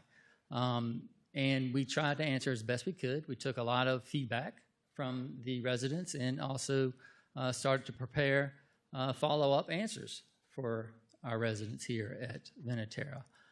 Some that Mr. Hopke already spoke about, and addressing the architectural guidelines and kind of creating a subsection, which would be called the reserve. So this way, none of the estate lots or the villas or the cottages would be impacted. It was all set aside and arranged. And with the reserve, the majority of the guidelines are still intact with respect to what is intact at the estates. Square footage minimum requirements are the same. Architectural guidelines with respect to cementuous siding is the same. Side entry garages are the same. The only thing that's really changing is, of course, the lot size and the ability to have similarities or repetition of homes to be able to create the velocity that you need, which would get a different product line or ability for the community to grow. Estate homes, custom homes, take longer. That's the truth. A custom home can take a year, 2 years, 3 years, many years. Since 2005, we have 42 residents. So if you did the math and we were going to do a build out, we might be 90 years from now. This is just truth. So, or hopefully not. But we did listen to their concerns and we addressed those. As I said, you know, there were concerns about the design guidelines, the qualities, the amenities to meet the vision to help accelerate the build, not mixing the half acres within the estates or the 1 acre lots. That has been discussed and is on the path that you saw in front of you. Pending the outcome of the request for the 145 home sites, the amenity package could move forward sooner. It is actually at the county. I believe Mrs. Page received a letter as well from Mr. Anderson on that. Because per the PUD, the amenity doesn't have to go in until the 159th home. We're on the 42nd. So we're hopefully to be able to accelerate that. And with that, you know, the homeowner association, more homeowner residents can help fund the needed association and so forth. But, you know, we're here to work together. I think we've come up with some good ideas. And as Mr. Hopkins says, it's a life document. Mrs. Page has been here all her life, as she stated. And I've been all my life in Mechanicsville, but I'm excited to have part of my life here in New Kent and looking forward to doing our best and trying to move forward. But that is what we have to present to you all tonight. And if there's any questions or comments, I don't know what to do next. I think I sit down, right? No, hold on a second before you sit down, Ms. Tunstall. Does anybody have any questions for Ms. Tunstall at this time? Ms. Page? I have, how many platted sites or sold sites? How many platted or sold sites, sold lots do you have over there? In which section, ma'am? In the whole land bank? Oh, I believe it was 42 in the estates. No, not how many occupied, how many sold or platted? 40 rooftops, but that's not the question you're asking for. You're asking for in the estates, in the villas, and then in the cottages. In the estates, it's 55 lots that are sold to outside owners, 67 extras that are added to, owned by another developer. Hey, can you come up to the mic so that people can hear you at home? I will allow Mr. Horsley to answer that question. For my cottages, there's only 58 lots that are recorded in the first phase. So, Ms. Page, are you asking how many lots are completed total, or how many lots that are, what exactly number are you looking for? I'm looking how many are recorded. How many are recorded? So you've got 112 plus your fifth, how many? You said 50, so you got about 175 lots that are recorded at the courthouse. Thank you. Any other questions? Any other questions before we open the public hearing? Ms. Tiller? When, I guess the Farms of New Kent, when the original plans for Venetera, including your 5 breakouts, the cottages and all this, what were the original size of the lots in the reserve? Originally? They were 1 acre lots. So Why do you want to make them half-acre lots? For the items that we talked about, the impacts due to the stormwater, the impacts due to the topography. So green space is your main.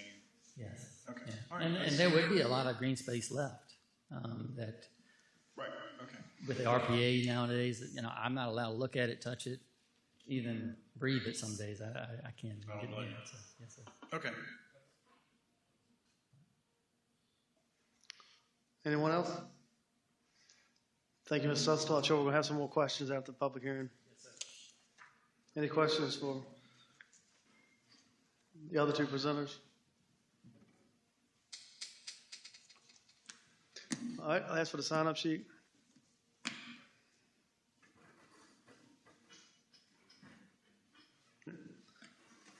All right, now I'm going to open the public hearing. I'll ask you to come up to the podium. Again, state your name and address for the record. You have 3 minutes to speak. And I ask all the public speaking, please take place. It will take place at the podium. I don't want this to turn into a Northern Virginia school board meeting. I know we're all adults here. I don't need to be Sean Hannity calling me tomorrow morning on an interview with the sheriff taking people out. And I know we're all above that. So, yeah. So, all right, first on the agenda is John Wiggles. I'm telling you on the sign-up sheet, not the agenda. Yeah, good evening. My name's John Wilgus, live at 8653 Chestnut Hills Road. And I would just like to ask the board to adopt the recommendations of the Planning Commission and keep the development as it was planned in the planned unit development in 1 acre lots. I heard a lot of information tonight, but I didn't hear anything in there that would benefit the county as far as, like they were mentioning, increased tax revenue. I don't see how that would be a case if the number of houses is less. I don't see any indication that, everybody knew what the topography was when this thing was planned out in 2006. It's not like this is a surprise. So this was part of a PUD that was developed in 2006. Everybody agreed to it. And anytime I see an effort to reduce the size of a development by 1/2, just raises red flags to me. And I just feel like that it would open the door to something in the future to, hey, can we build some more houses now that we've got this extra space, come to the board in 2 years. So again, I just ask the board to vote and follow the Planning Commission's recommendations. Thank you. Thank you, Mr. Wilkes. Next is Joe Romain.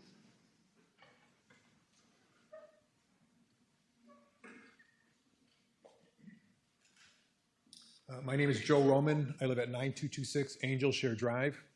The emphasis that I want to talk about, and we'll have more presenters, is it deals around communication.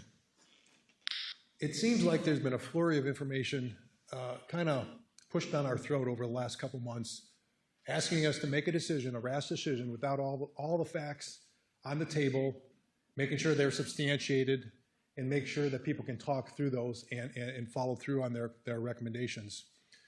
I'll give you a case in point. We talked about the Planning Commission, and we had various people talk and make their things. And one of the takeaways from that is that Jeff Tunstall and Patrick Horsley were supposed to walk the green space over at the half-acre lots and come back with a recommendation to the Planning Committee as well as to the homeowners when we have this town meeting and share with us what their proposition was going to be. Tell us, lay it out, let us know what it is. They committed to do that, but when I brought it up at the town hall meeting, they said, no, we didn't do it.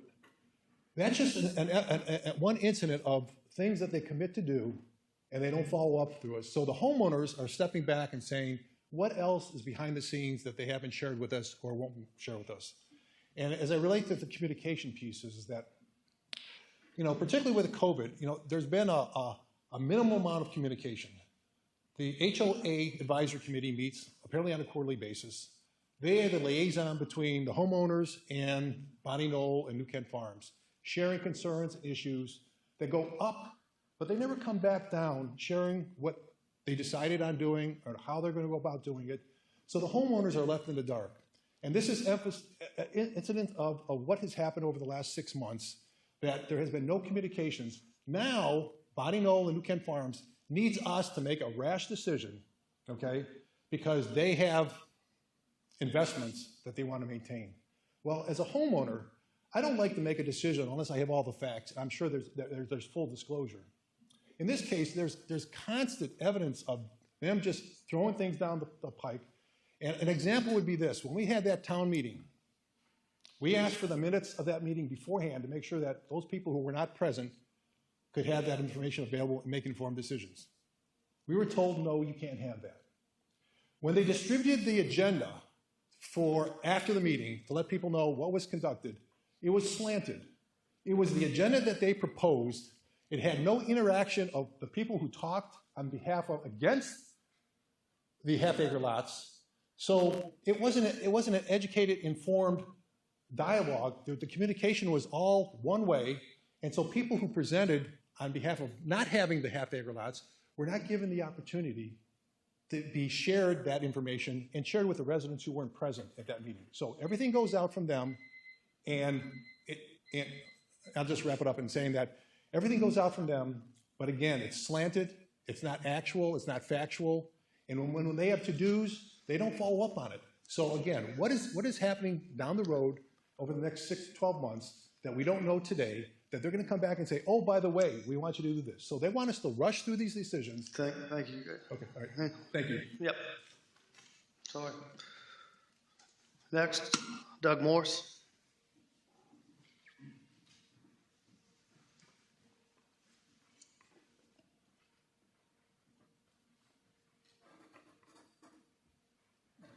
My name is Doug Morse. I live at 7383 Crush Court, along with my wife, Winnie. I had a set of prepared statements, and I think it kind of went a little bit sideways here. I basically wish to support the change based upon the information that I have seen relative to the primary fact that if you don't allow the smaller lots, only 383 home sites could be built within Venetera. It's basically a loss of about 15% of the potential homes. That's a potential loss of revenue to the county. It's a potential loss of revenue to the HOA. And we don't see any particular economic impact or value impact to the estates. In fact, I think having the diversity of homes in and around that community and having a diversity of price points, of different neighborhoods, I think actually adds to that community. And I think it will be beneficial also to incoming residents to Venetera. So with that, I'll conclude. Thank you. Thank you. Bill Shelley. Thank you, Chairman and Board. I'm Bill Shelley. I live at 7430 Tempranillo Court in the Villas, and Venetera resident. I strongly support the application to change the lot size from 1 acre to half-acre lots. At first, I was not sure how I felt about the change, but as I learned more, I listened and learned the reasons behind the change. I now understand the support and need for the modification. The presentation and information presented tonight brings clarity to the whole situation, hopefully. What is being asked and why the change is necessary. As we will see, the original design and engineering does not work for the reserves. To answer your question, Mr. Tiller. And the half-acre home sites is a more viable alternative for many reasons. Let me summarize the reasons for why we need this change in the approval of the application. I'll summarize for you. It's the best and most efficient use of the land. We need the additional lots in the reserve section for the HOA funding and the reserve account that we have to maintain our properties. And without the approval of the application, we will have, like Doug said, 15% less of the approved density of the 455 lots, approximately 72 fewer homes in the development, Approval will increase the revenue for the HOA as well as the county. Market conditions are definitely more conducive for the proposed development, rather than the current approach of uniquely architecturally designed homes that take 1 to 2 year building process. We have 40 rooftops, as I said, in Ventura, in over 15 years of existence. Something needs to change. The property we are talking about is on the other side of the cottages, completely different section with essentially no contiguous properties to the estate section. We all want amenities. We've been waiting them, and we really desire them. And the approval will advance the construction of these amenities. The amenities will sell homes, bring us together, and provide more sense of community. The amenities will increase our property values and will improve the community appeal. Lastly, we have a quality builder and developer with proven track record, and we should take advantage of this opportunity. So I will conclude with these questions and comments. Do we want and need increased lots in this section? We do. Gets us to 450 rather than 383 or 85. Will the Ventura residents, homeowners' contribution be impacted by less density in the community? Yes, it will. Do we want and need amenities, and sooner? Yes, we do. Do we want increased values to our property? Do we want and maintain the quality vision of Ventura? Is change sometimes necessary due to the market conditions to achieve the vision? Do we want quality builder and developer selected building in Ventura, which we have? Answer to all these questions is yes. This is not as approved. We don't know what the future will bring. We have a known right now, and it sounds pretty darn good. So please consider these comments. New Kent County, Ventura community, and its homeowners will all benefit from these changes, from these items I've noted. Thank you. Thank you, Ms. Shelley. Dana Roman.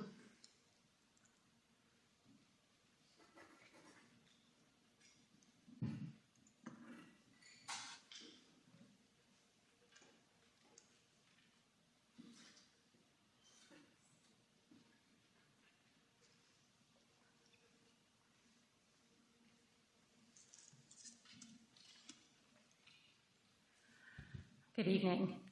Good evening. My name is Dana Roman. I live at 9226 Angel Share Drive, New Kent. First of all, I want to thank you all. You've heard a lot of people talking about this, and it is a complex issue. You can hear the passion on both sides. I think people all think they think that, you know, some are for, some are against. But I have to look at the whole of this process. And here's some things that I have seen. Ventura, or New Kent Farms, has come out no holds barred on this, with lots of information, changing information. And what I mean by that is, and you can check the planning committee notes when they did do this against 5-2. But one of the planning committee, I believe it was Mr. Thomas, said, I don't believe that there are 70 acres worth of watershed. I don't believe that the things have changed that much. And, you know, we don't know. I mean, we've heard recently that they do, but it's really hard to know. And the reason is because the story has been changing a lot. We were told that there would be no changes to the architectural covenant when we were at the meeting. There are going to be changes to the architectural covenant. There would be no change in the amenities coming. This is in the planning committee meetings. It's not contingent on half-acre lots and the approval of that. A few sentences later, I don't know if we're going to be able to do the amenities because they may be contingent upon your approval. In 2017, we were given a survey about what we wanted with the amenities. They've had every opportunity. If this was what was supposed to unite our community, were the amenities, then they have had at any moment in time the ability to approve those They didn't need to have 159 rooftops. That was a statement where they absolutely had to start them. They could have done these at any time. They have done them in other communities. They've done them in the North Carolina community of Arlington Place. They did them years ago. And so it's hard when you keep getting the story moved on you, and we don't know what to believe. And so my ask is, let's delay this. Let's really get down and understand the facts. Let's understand if there's really a need for half-acre lots. Let's not make rash decisions on information that we don't know is factual. I thank you all for your time, your commitment to this community, and your service. Thank you. Daniel Moore.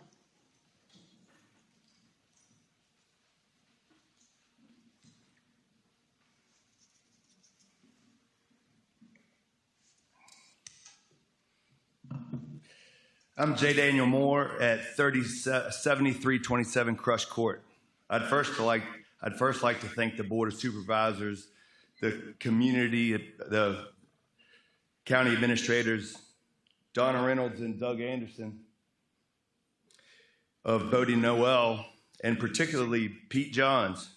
He is no longer with us, but he was the original visionary for the farms in New Kent, and just a few years ago, before that, Colonial Downs. He was a very close friend of my dad, but let's face it, his ideas didn't always work the way he thought they would. He operated the winery, and we helped build it. You see, I'm a Class A contractor specializing in wood floors and actually worked on the winery, the sales center, and a few of the first homes built in the farms. These architectural precedents earned awards, including a gold ribbon on the Parade of Homes. I have since worked on several other homes and other houses in the farms, and frankly understand the challenges that sometimes present themselves, and there are a few folks in here that can probably attest to that. So let's look at the two options we have before the board. The first being a vote to reject the proposal. This basically maintains the 1 acre lot sizes in the reserve section. It also maintains architectural standards throughout the reserve and keeps them the same as they are in the estate lot section. I suppose one could argue that by keeping the lot sizes the same, property values would not be affected.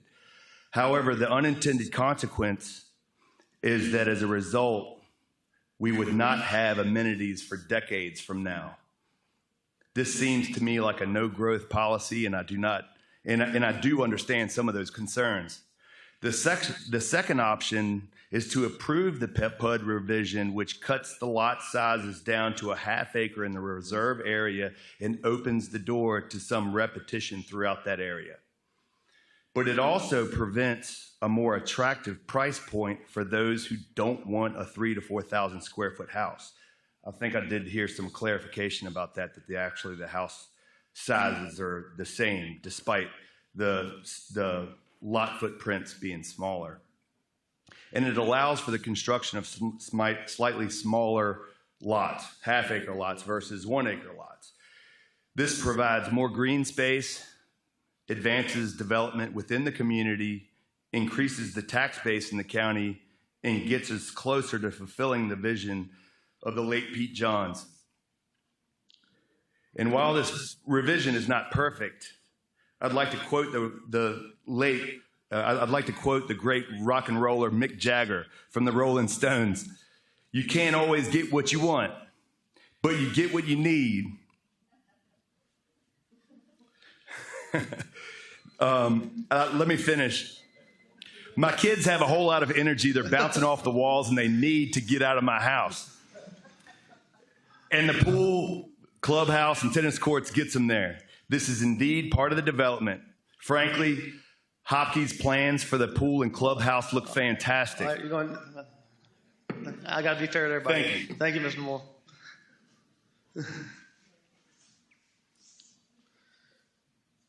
Next, Robert Hopewell.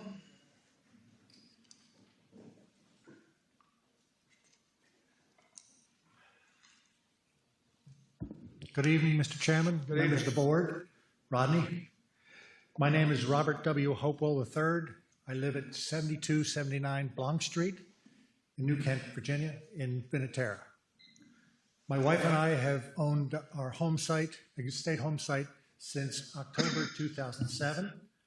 We became residents of New Kent County 8.5 years ago when we both retired from Pennsylvania. And in 2016, we purchased a second estate home site adjacent to our original one as a resale. So we have a significant investment that we've put into our home and an adjacent lot. I come before you to support the application of PUD 01-21, specifically the reduction of 1/2-acre lots, 1-acre lots to 1/2-acre lots in the reserve section, which is in the northeast corner of Vinatera. And as shown on the maps that have been previously shown, we have various sections, the villas, the cottages, the estates, and the reserves that form an overall balance of, different price points of each of the sections. Those 145 home sites, if switched to 1/2-acre lots, will allow for a better use of the land in terms of adhering to the Virginia Stormwater Management requirements and dealing with RPAs and BMTPs. The other issue that we have is that the real estate market has had some ups and downs, both nationally and in New Kent, where in 2008 and 9, the property values, sales of the lots have dropped significantly.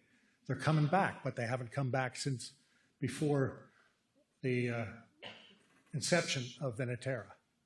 I think this will be a good compromise for everybody's types of lots, different sizes, different price points, and we'll be able to bring the amenities on sooner than we would have without it. I appreciate your time. Thank you very much. Thank you, Mr. Hopewell.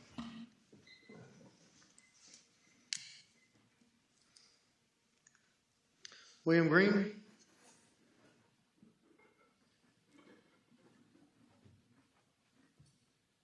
Board, thank you for a moment to speak. I'll try to keep it short. There's been a lot of discussions about amenities. There's been a lot of discussions about expediting amenities. I would ask the board to just dig in a little farther and clarify. It's my understanding in the meeting when Jeff Tunstall first purchased the area, his land area, and we had the meeting at the winery. Mr. Horsley had just purchased his section. That Doug sat up and spoke and said part of that, one of the good things about this was that Mr. Tunstall, tied to Mr. Tunstall's contract, was the completion of the amenities. Now that contract has been amended since then to allow for any kind of contingencies upon other purchases or delaying that. That's between the parties. But if they're telling us that they need to adjust this to be able to speed up the amenities when it's already been in a contract once, where do we believe it's going to go again? Thank you. Thank you. Last one signed up this evening is Patrick Horsley.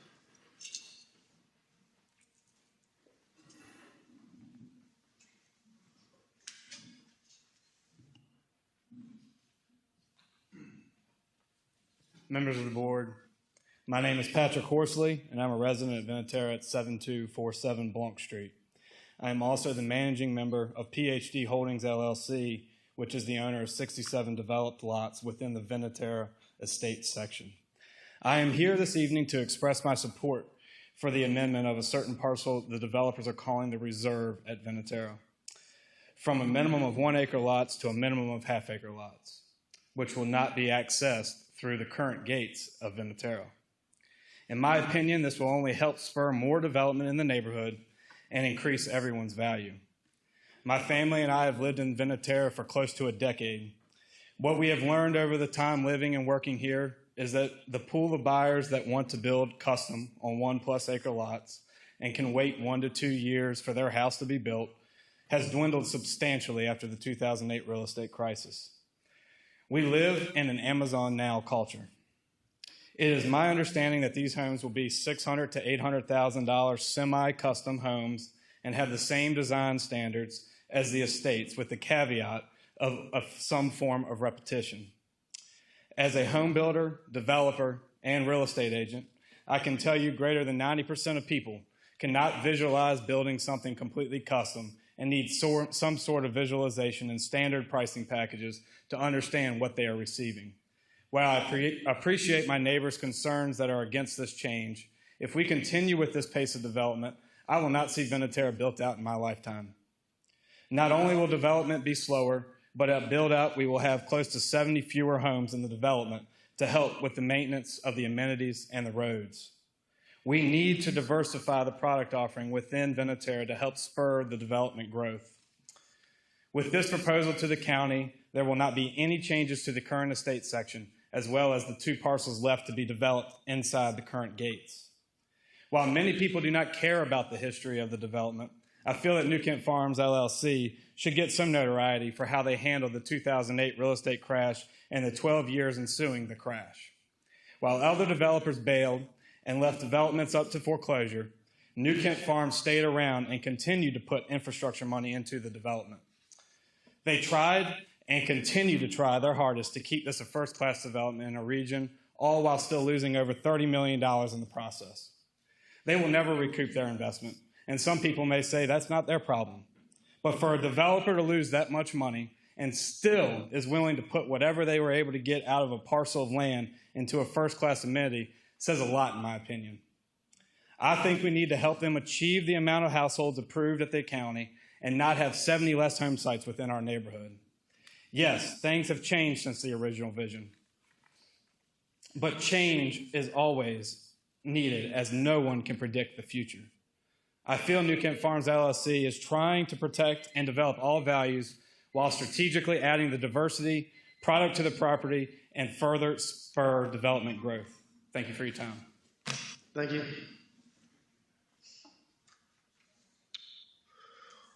With that, I will close the public hearing.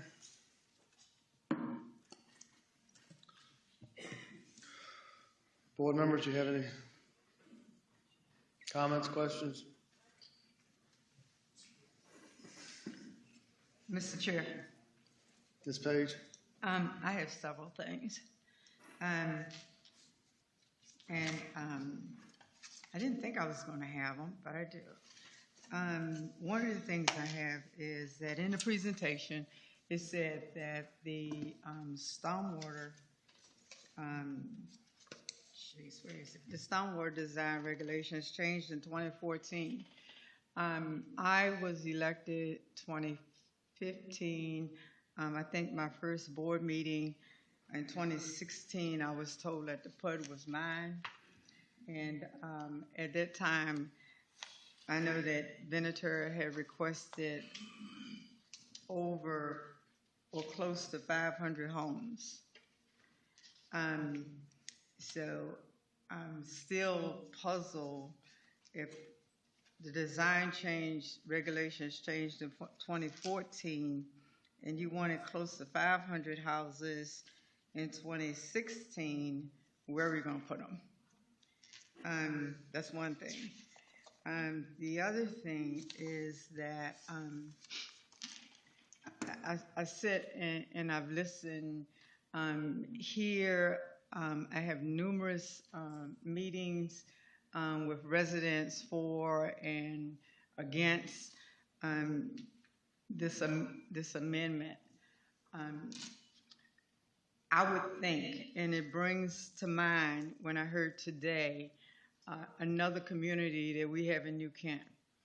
And I was telling a friend of mine that I had a friend that also lived in that community. And they said, where? And when I told them where, they said, oh, that's not a part of our community. and they live right out. They said our community is behind the brick columns. And so I think Mr. Steers especially know exactly what I'm talking about. And so, and it was just bothersome to me that you live on the same road, but you didn't live behind the brick columns, so you weren't a part of their community. And so, and that bothers me. But so there are other things that I've heard before and tonight bother me as well. And I pride myself on dignity and respect and truth.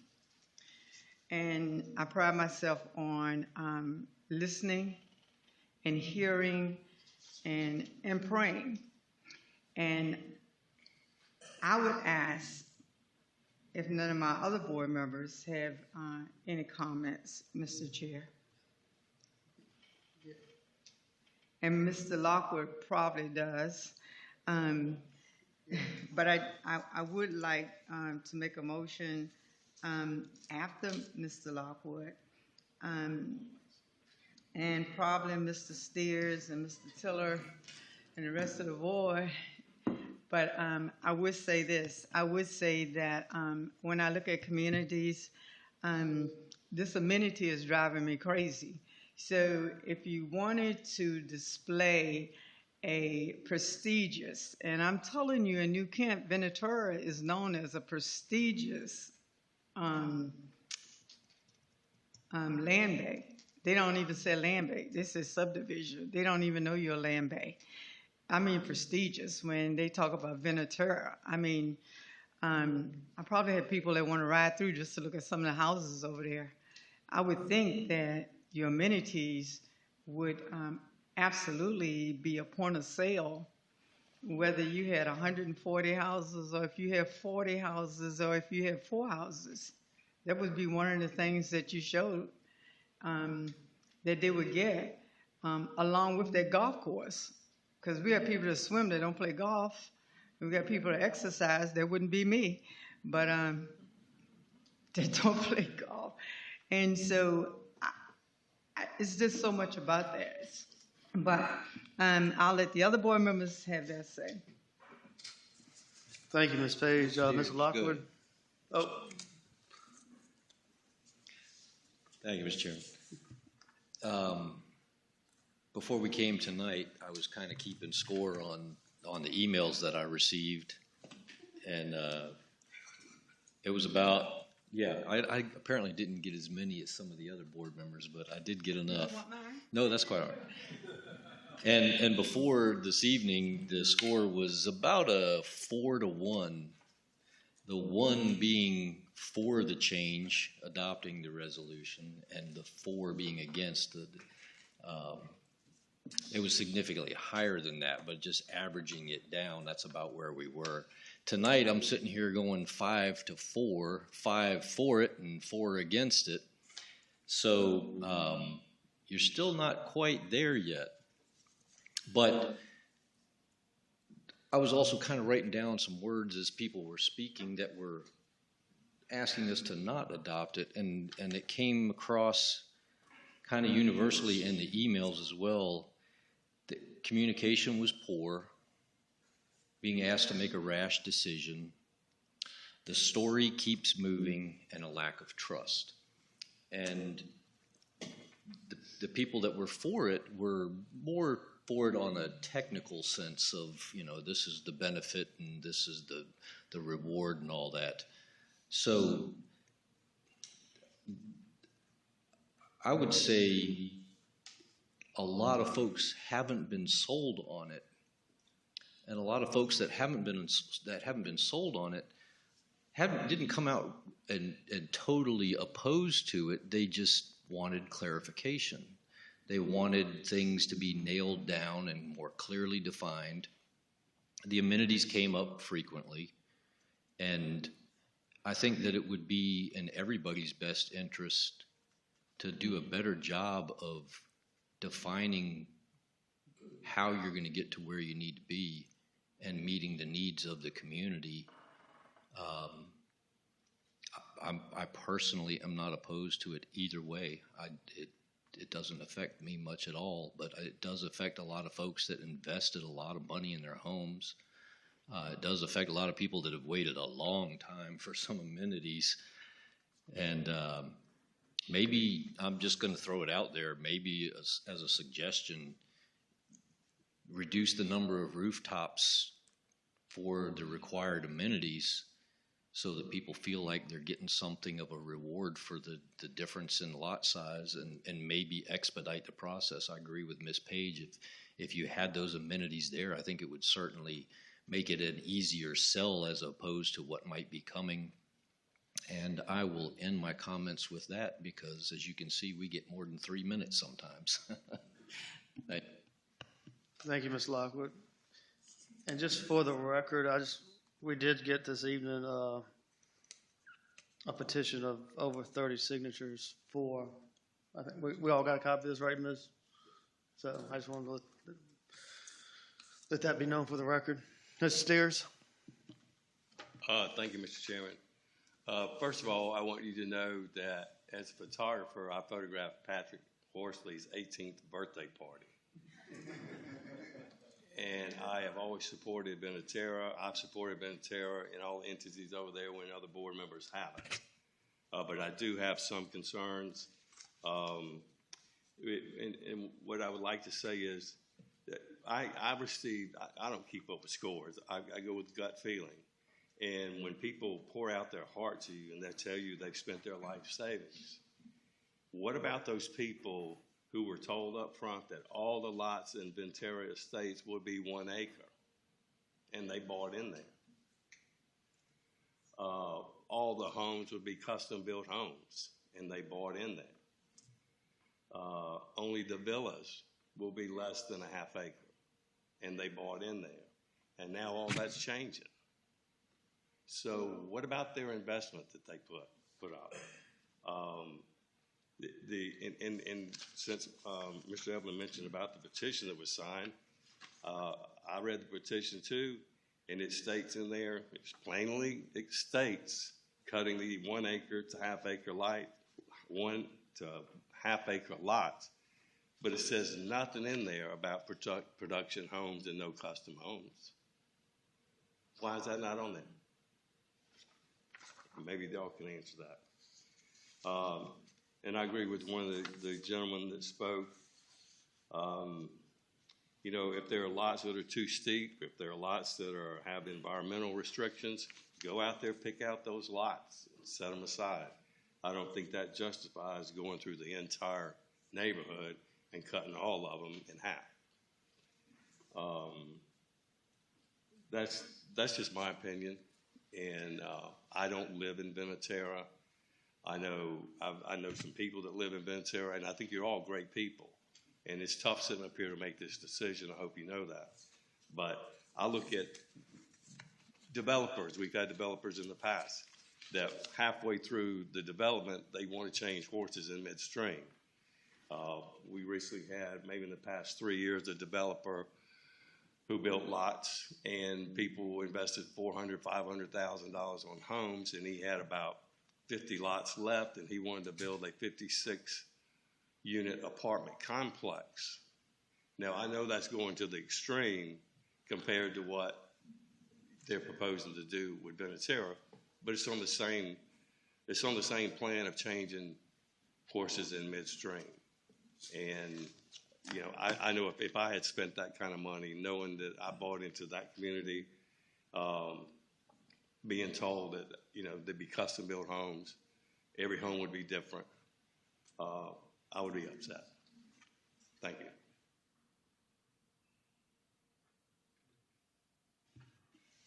I just wish you would have asked me before you asked Mr. Steers. We don't need to repeat. No, we don't. And a lot of what Ron said, in fact, I had a conversation this morning, and that was the Rock Creek Villas, I'm sure is what you were speaking of. That came up in the conversation this morning. So thank you, Mr. Steers. I have a couple questions for the developers. I don't know which one I see on Exhibit B, I would just like some clarification. I know it's proper, there's going to be no access to 609, but there is, I'm assuming that future access on that Exhibit B is from the cottages to the retreat?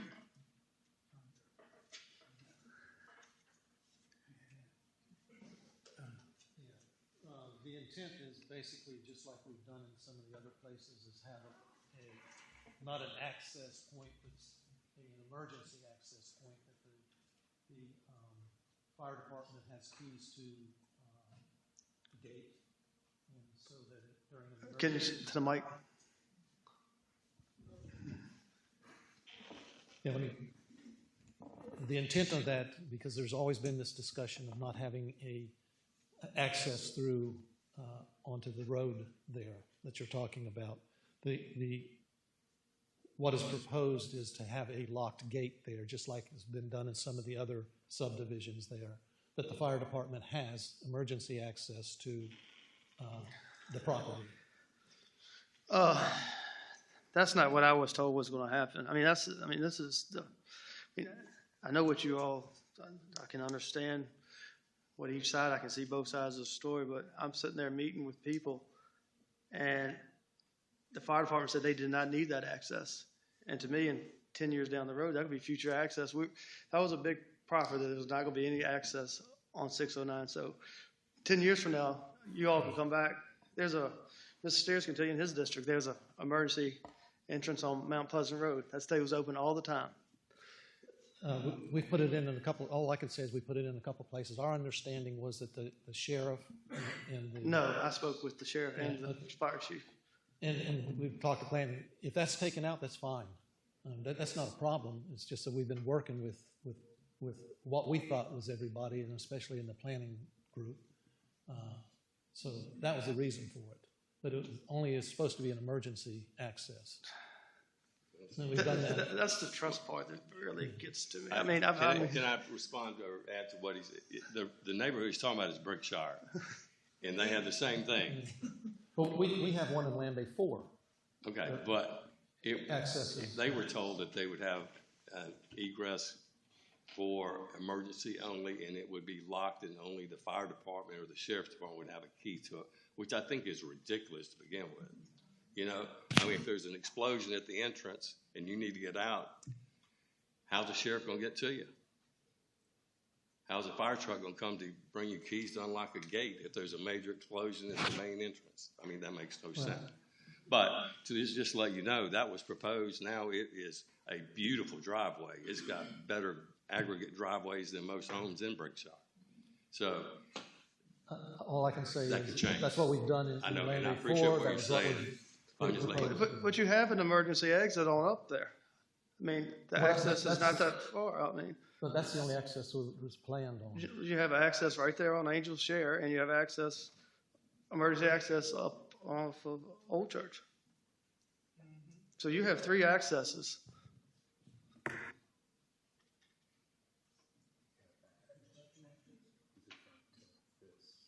Oh, that shouldn't be on there. I'm working on the plans with it. But if we approve this tonight, you could have access there. That's what that would allow. I mean, and that was a big sticking point for me. Put it on for the record, then that'll be taken off there. There's only was supposed to be one emergency access. And I understand what you're saying, but that was, I've been working on that, and that was only supposed to be one emergency access. And that was supposed to be gated. Whether it needs to be gated, how you want to gate that, we'll do whatever the planning department wants.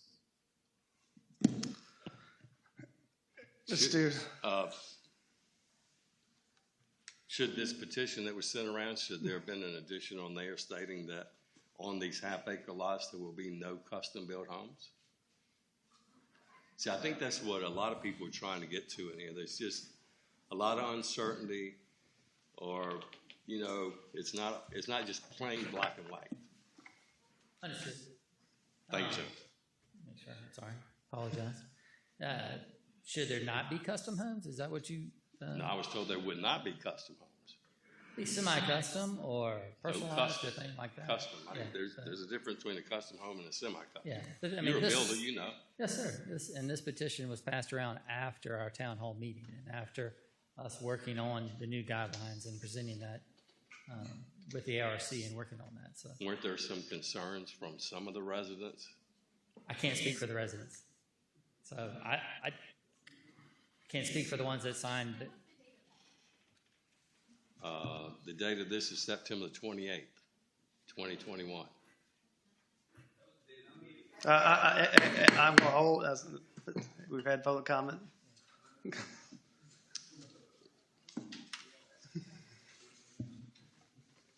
I have another question. I guess this would be for the engineer. When was the last delineation done?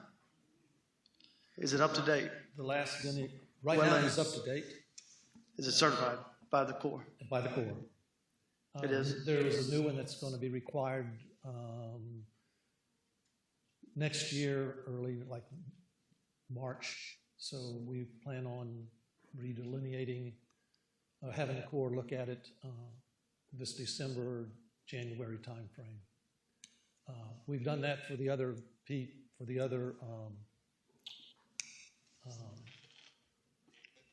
places in farms in New Kent, and basically they've all been the same now since the last delineation, which was about 5 years ago. So it's been delineated about 3 times now. Okay. But in 2006, there was no delineation on that. There was no delineation? Right. They were working on the delineations probably, it was about 2007 when the Corps finally had an approval. So the Corps is going to require another delineation for these lots are platted? They will require one if anything built after when this one expires next year. Okay. That's all I have. Thanks.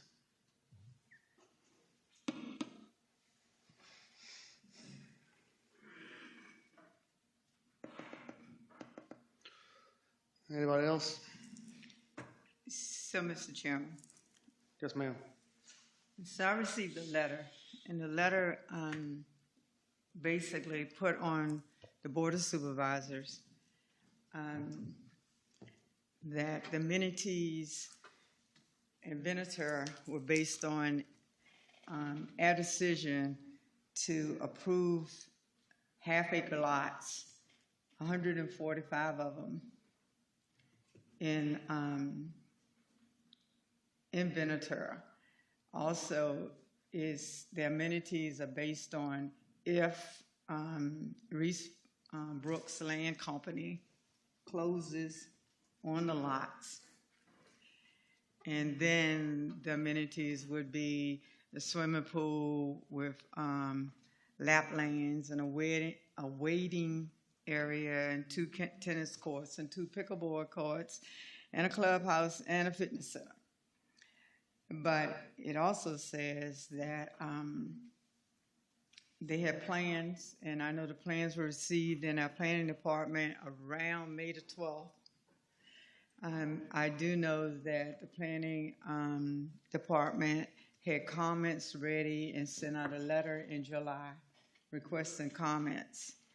And so I would think that if the amenities were going to be built, then there was an opportunity to respond to the comments from the planning department in July and get them back in so that these amenities would have been approved at least by September.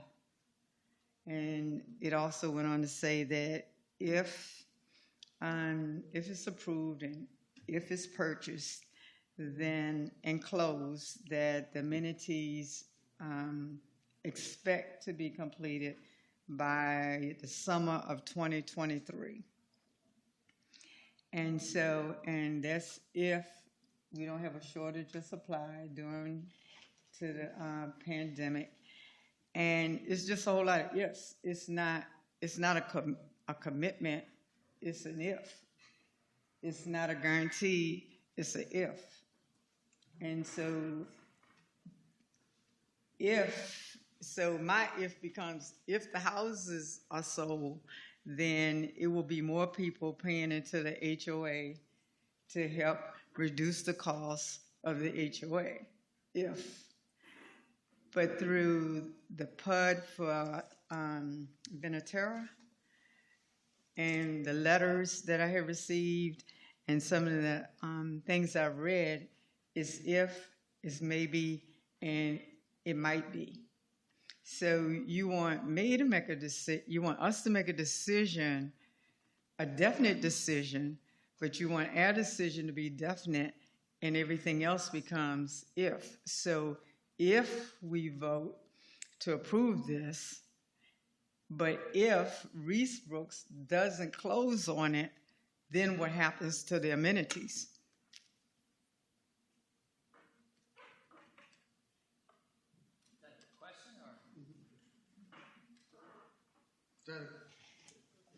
Is that a question, Ms. Tunstall?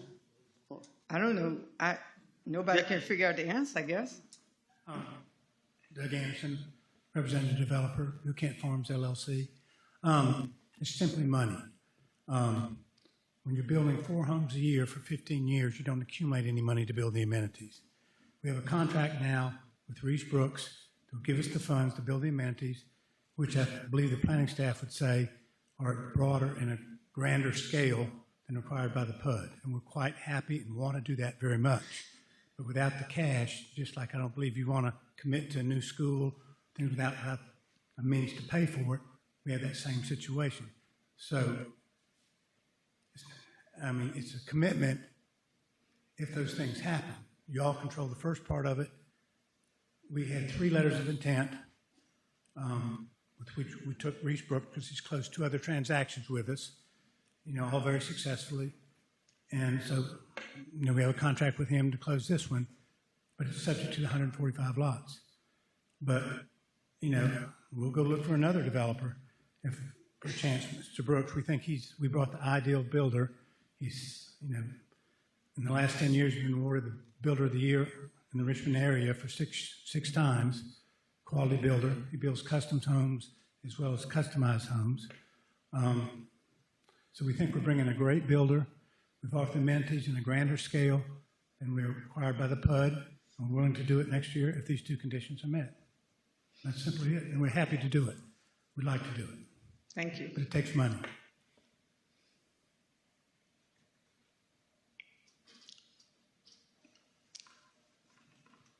Mr. Chair, are there any more comments or from my fellow board members? Any more comments? Mr. Chair, I have a motion.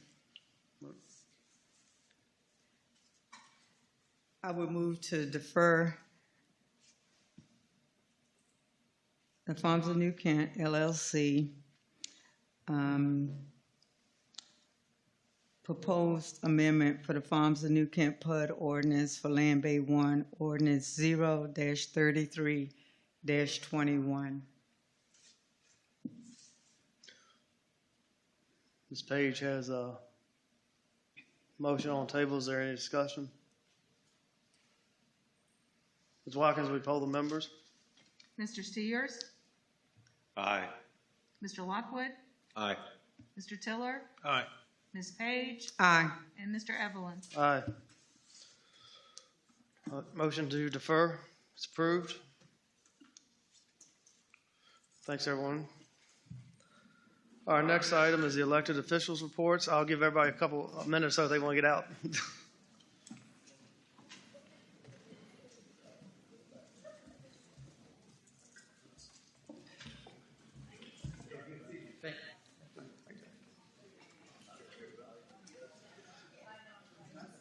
We'll take a 5-minute break.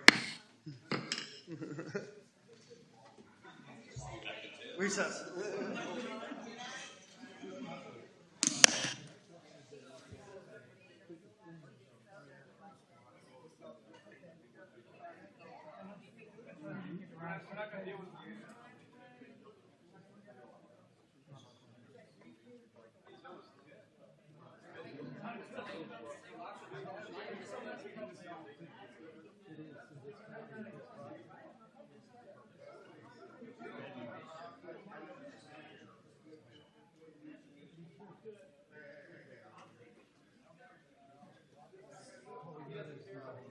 did for the very first thing is go to the treasury and say we go bankrupt.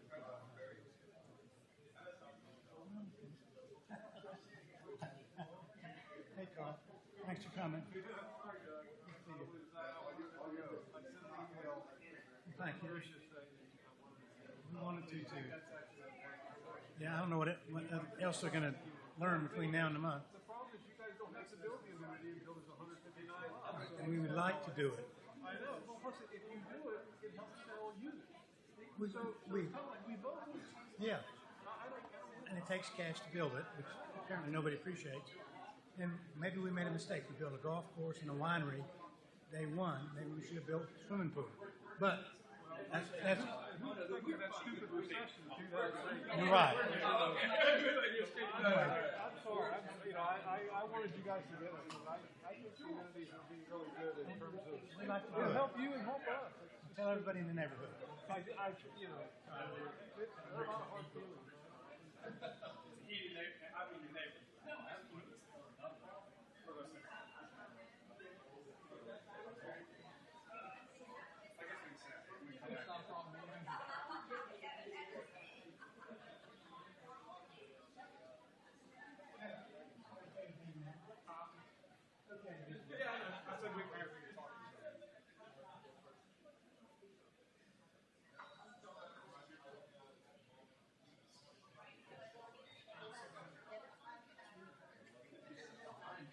I know they've been looking at me. I know.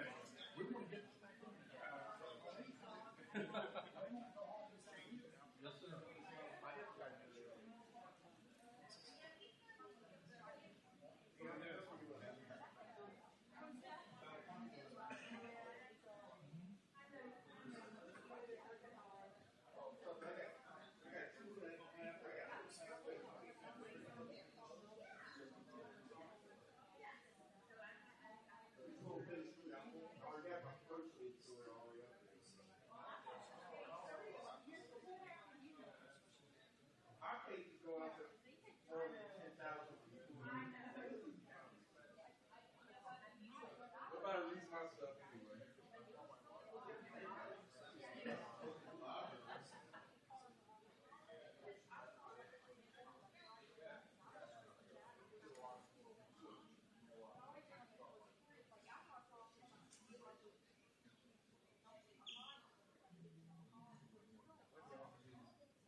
All right, we're going to come back into order. Next, we have the elected officials' reports. Ms. Steers. Mr. Evelyn, I have no comments. Thanks. Mr. Tiller. Just one or two. A couple Saturdays ago, Ms. Page and I attended the ribbon cutting at Pleasance Hardware. And they did a ribbon cutting, then they actually do a board cutting after that. They think that's more appropriate for a hardware store. And they're already, I know the young man that kind of opened that store and gets it set up. And he said they're already talking about expanding, adding on to the store. So Pleasance has been really well received in New Kent County. They really have. They're really excited. And I think the original family that started that, they started in 1915, I think, on West Broad Street. And now the family, it's, I think, 4 brothers that are involved in it. And what was the name of the other hardware store? Taylor's Do-It-Yourself Centers or something like that. So they've expanded out, but they really excited to be in New Kent County. And that's all. In response to that, Ace Hardware started their expansion this week, adding on to the store that they bought in Providence Ford. So, and they're a good family-owned business. I know, they are. We're blessed to have both of them. And I don't have one in District 3. Okay, let's go on. They go with the more populated areas. Oh, look at that. I just showed us earlier. Can't cut my mic off. Staff reports. Wait a minute, I got comments. Oh, I thought you said you didn't have any more comments. No, I said I don't have a hardware store. Oh, I thought y'all folks said you didn't have any comments. Ms. Page.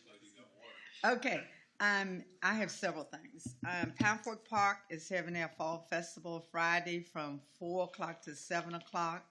And they are having a costume contest, and they have trunk or treat for anybody who want to bring their little trick-or-treaters out. On October the 30th, it is the last farmer market this year. It's our fall farmers market from 8 until 1. So I do want to do a special thank you to Krista and Mr. Hathaway, as we have set out there this year at Farmers Market, and we have averaged about 387 people.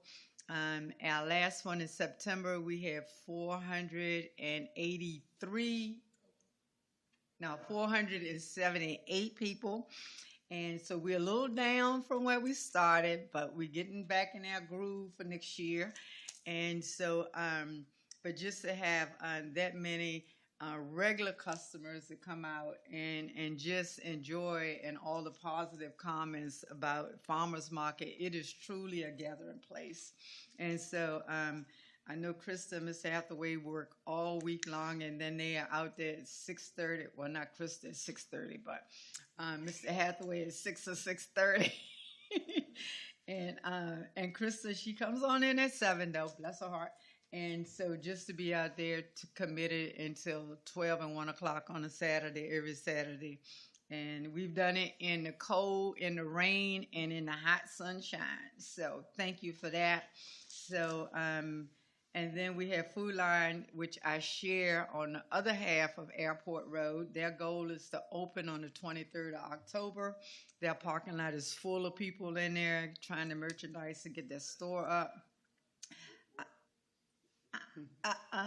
And then the month of October is Domestic Violence Month, and it is Breast Cancer Awareness Month. So we just ask special kindness and prayers for those that have gone through either one, domestic violence and breast cancer. For our survivors, we ask that you celebrate and you support those that are still fighting the good fight. And then with a sad heart, one that has served New Kent County for years and years, I want to pass on condolences to Ms. Joyce Williams, who used to serve on our Planning Commission, and the Williams family. in the passing of Deacon Eugene Williams, who served many years on our EDA board and just throughout the county, just a pillar in the county with New Kent County and with our churches. And what a great loss for our community. So we ask that you absolutely keep them in your thoughts and your prayers. And then last but not least, Facebook posts is always what happened in the county. Board of Supervisors business is your business. And it's your business whether you attend, whether you view it via virtual live streaming, and Mr. Vaughn does a great job, whether you do YouTube, Facebook Live, however you do it, or you come to the board meetings or view the minutes later. Board of Supervisor business is your business, and that's that important. And so, and if you don't have the opportunity, you can always read our very correct minutes at your leisure on our county website. So again, thank you, and thank you to my fellow board members for being such awesome companions. Now you, Mr. Lockwood.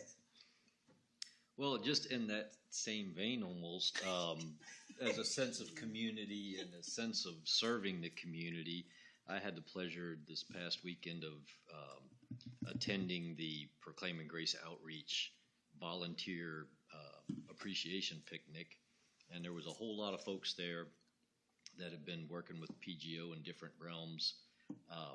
Just a reminder that, you know, last year Proclaiming Grace Outreach served over 200 different families with food assistance last year, and at their food pantry.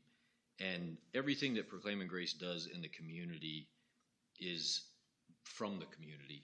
The community provides all of the donations for their thrift store, which is their primary source of revenue. The people that serve as volunteers for their neighbors, it all comes from the community. So I just want to express my appreciation for Proclaiming Grace for looking out for the folks of New Kent and Upper James City County. On another separate note, if I could, I just want to introduce a request that we, as a board, take a look sooner rather than later at how we're going to deal with solar farms in the county. I'm aware of at least 3 that are at some stage proposed for New Kent. Those are just the ones that I'm aware of. And I really would like us to take a hard look at maybe at our next meeting at establishing some ordinances that would protect the people that are around them and near them. As far as setbacks and buffers, we've had issues with signal interference from the one in Barhamsville. I'd like us to come up with a plan of how we're going to deal with solar farms going forward, or if we want to just ban them outright, whatever way you want to go. But I think it would be wise for us, in light of some pending, to take a look at how we want to deal with them going forward. So I'd like us to, if possible, Mr. Chairman, Rodney, get that on the agenda. Thank you. We work with Mr. County Attorney. Chair, we can do that. I just have a question. Would you like for staff to prepare an initiating resolution which would send this issue to the Planning Commission for public hearing, and to have them prepare a draft that will be brought back to you for consideration? We can have that resolution prepared at our next meeting, along with the discussion as well. So they're going to need to have some guidance to go by. Yes. Right. So. Yeah, I'd be fine with that. I just think we should get the ball rolling so we're not caught behind it. Yep. Or in front of it.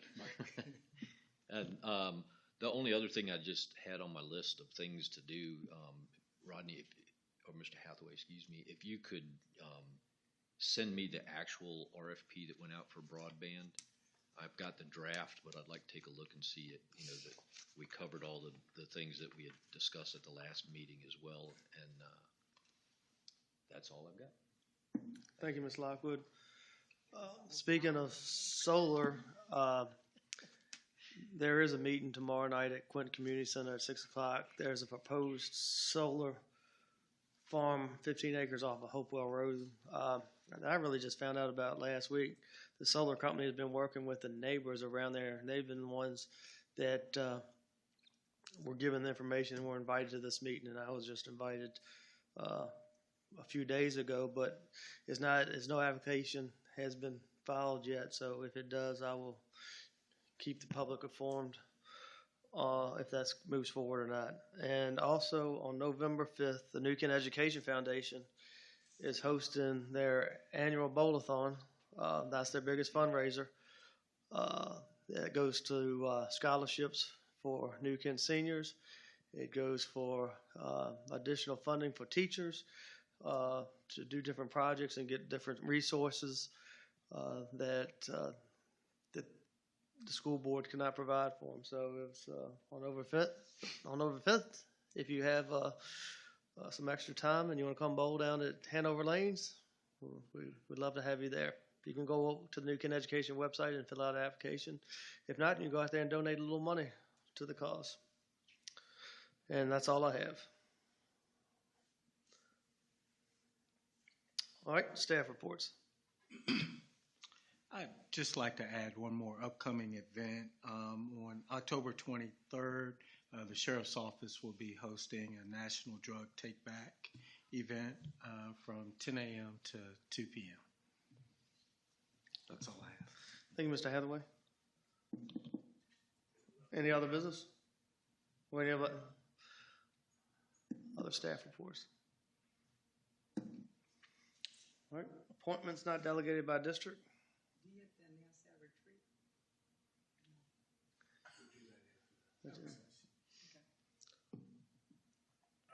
said not delegated by district? Delegated by district.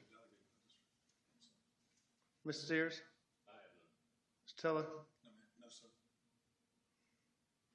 No, sir. No, sir. For real this time. Anybody have anything, appointments not delegated by district? I have a few. All right, Mr. Teller?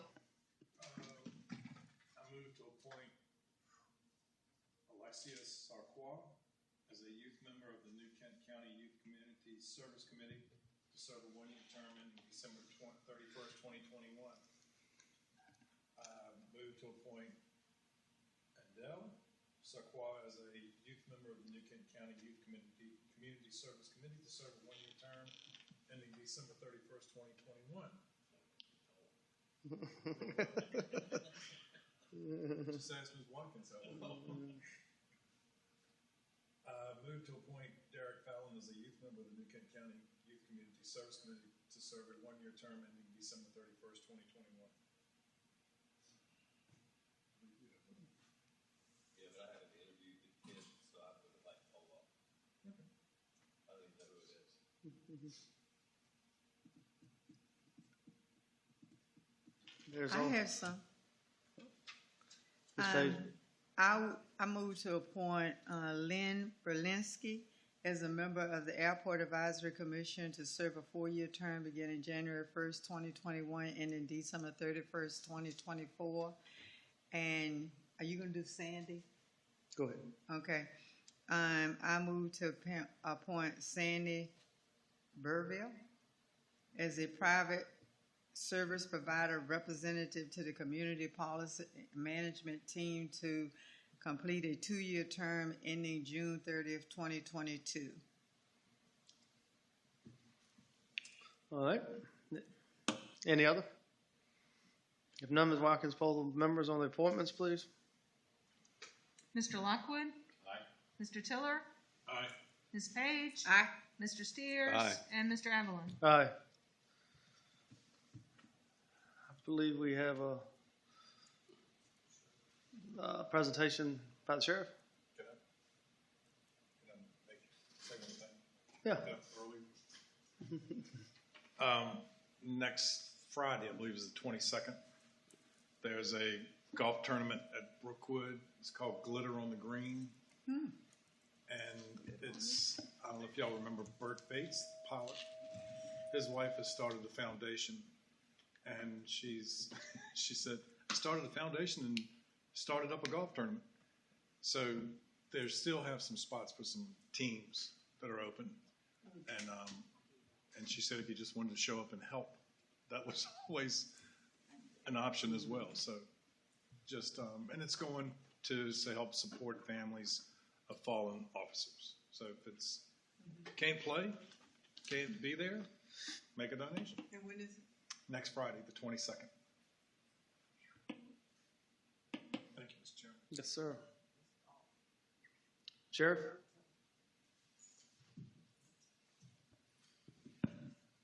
Mr. Chair, board members, Mr. Hathaway, I got a surprise phone or email this morning about 8:30 asking me if I could be here tonight to discuss this situation.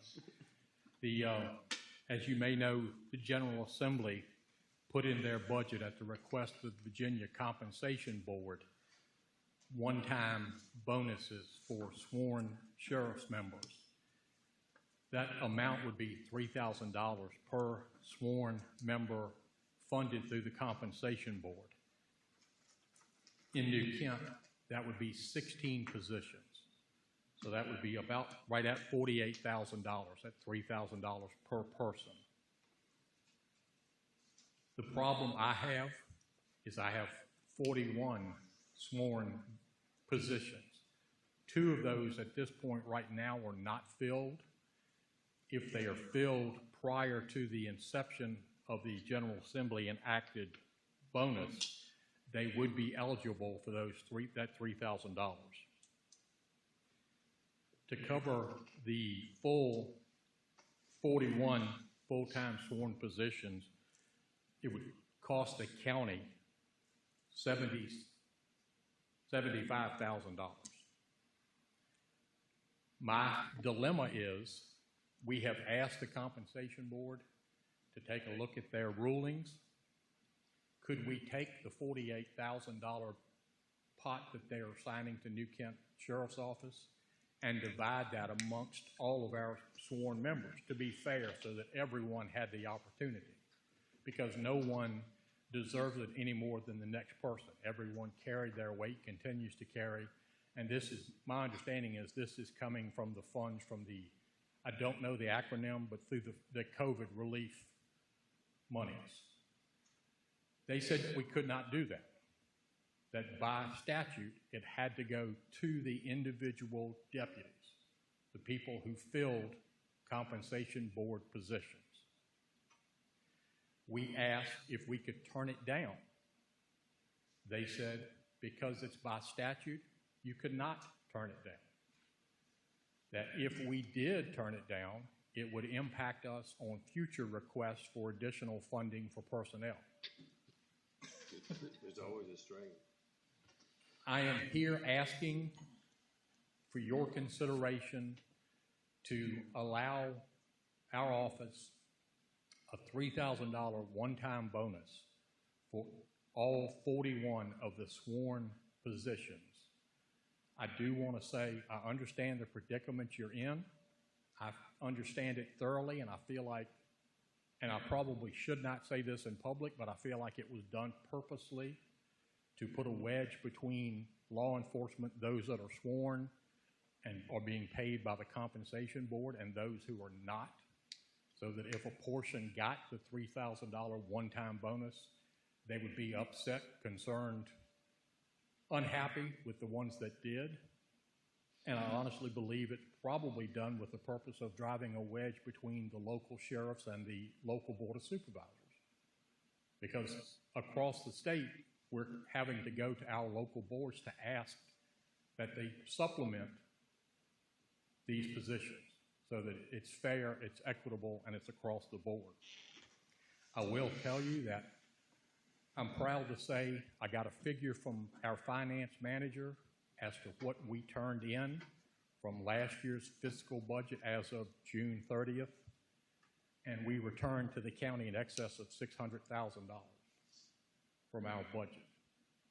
That funding could come from that overage, as well as, and I haven't asked Mr. Hathaway, but I anticipate that it could be a portion if there were funds available from the COVID or the American Relief Fund, whatever that proper acronym would be. So I'm asking for your consideration for our staff, for our deputies. It would not go to the unsworn staff, and it's a one-time, non-reoccurring situation. Be happy to try to answer any questions if you have any. So this would be, they did the same thing last year. Was it 3,000 again? Was it the same? Last year it was 5. 5. So it's not reoccurring because it's a lesser amount. It's not honestly, they went to the General Assembly requesting 5,000 for all sworn law enforcement, be sheriff's office and police departments. And there was some emphasis, some push behind that until a couple wedges were driven and they knocked it down to $1,000 for all law enforcement officers. And then in the conferees, they decided to knock it down or to only include the compensation board funded sworn personnel at $3,000 for this non-reoccurring cost.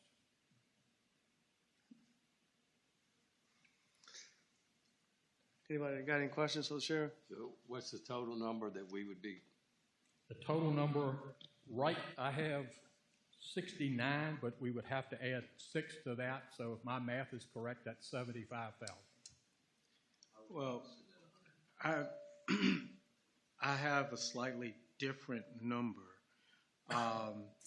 that I've received from finance, and it is the 75,000 plus.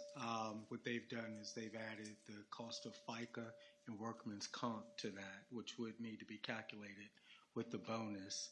And they've come up with a total of $83,837.10, which is the 75,000 plus the additional FICA and workers' comp that would be involved with those bonuses. I'm just having trouble with the math. It's 41 people for $3,000, $123,000. Well, the comp board has already been funded 48,000 of that, so the county would be adding on top of that allocation. 16 are included in that. Yes, sir. I'm calculating 25 people, I believe, which is remaining from the 16. Thank you.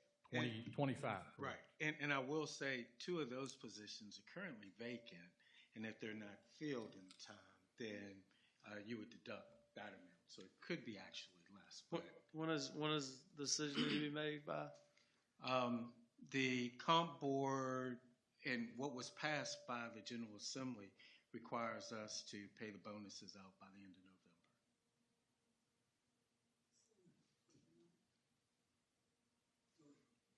Why don't we sit down and contemplate it, and I guess we just heard about it. I mean, I know we saw an email earlier and make a decision at the work session. Is that okay with everybody? Thank you. Thank you, Sheriff.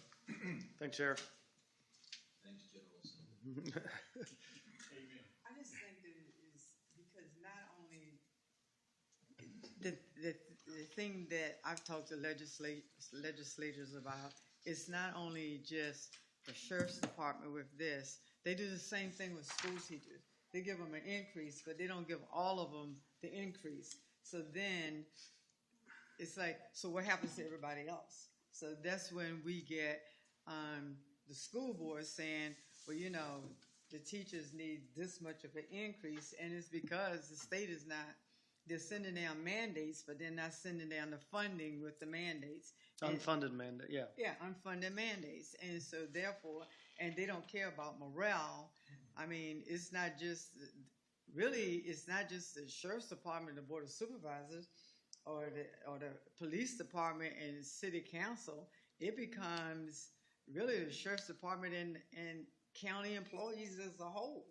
You know, when we talk about raises and increases and morale and all of that. So I just think that we have to, I don't know what kind of push we can give about these unfunded mandates. We get fought it for years. I know it. And it is just, I think, Rodney, when you go as our person going to the General Assembly, isn't that one of the things you have on your list every year? Yes.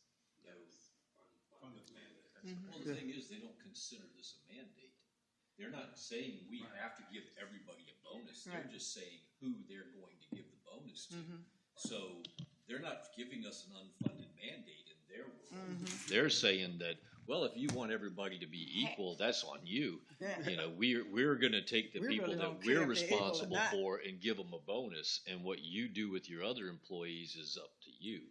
So they're not going to ever look at this as a mandate. You know, it's more like a blindsided mandate than an unfunded one. So It still make me mad. yeah, it makes me mad too. Yeah. Okay, Mr. Tiller, you have a motion? I do. Mr. Chairman, I move to go into closed session. It's only 9:15. Calm down. I move to go into closed session pursuant to section 2.2-3711A.1 of the Code of Virginia for discussion and consideration of performance and salaries involving personnel in the Commissioner of Revenue's office. Thank you, Mr. Tiller. Ms. Watkins, we poll the members? Mr. Tiller? Aye. Ms. Aye. Page?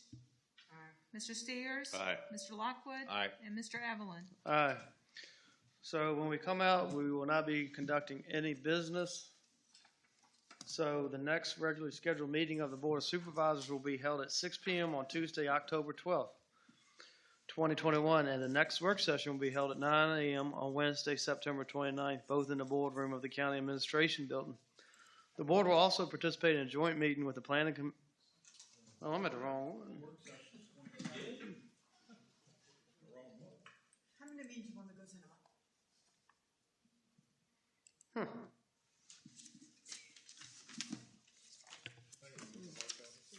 Yeah. Sorry about that. I'm having a hard time tonight. The next regularly scheduled meeting of the Board of Supervisors will be held 6 p.m. on Monday, November 8th. And the next work session will be held at 9 a.m. on Wednesday, October 27th, 2021, both in the boardroom of the County Administration Building.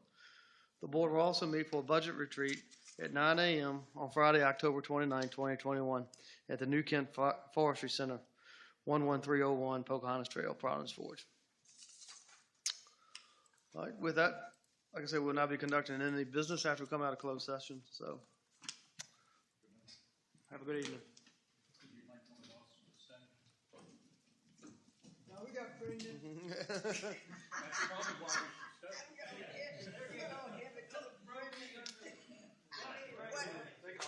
He's got to stay anyway. We don't need Kenny, do we? Do you think? No, Kenny said it. Tell Kenny and Chris about it. You did an awesome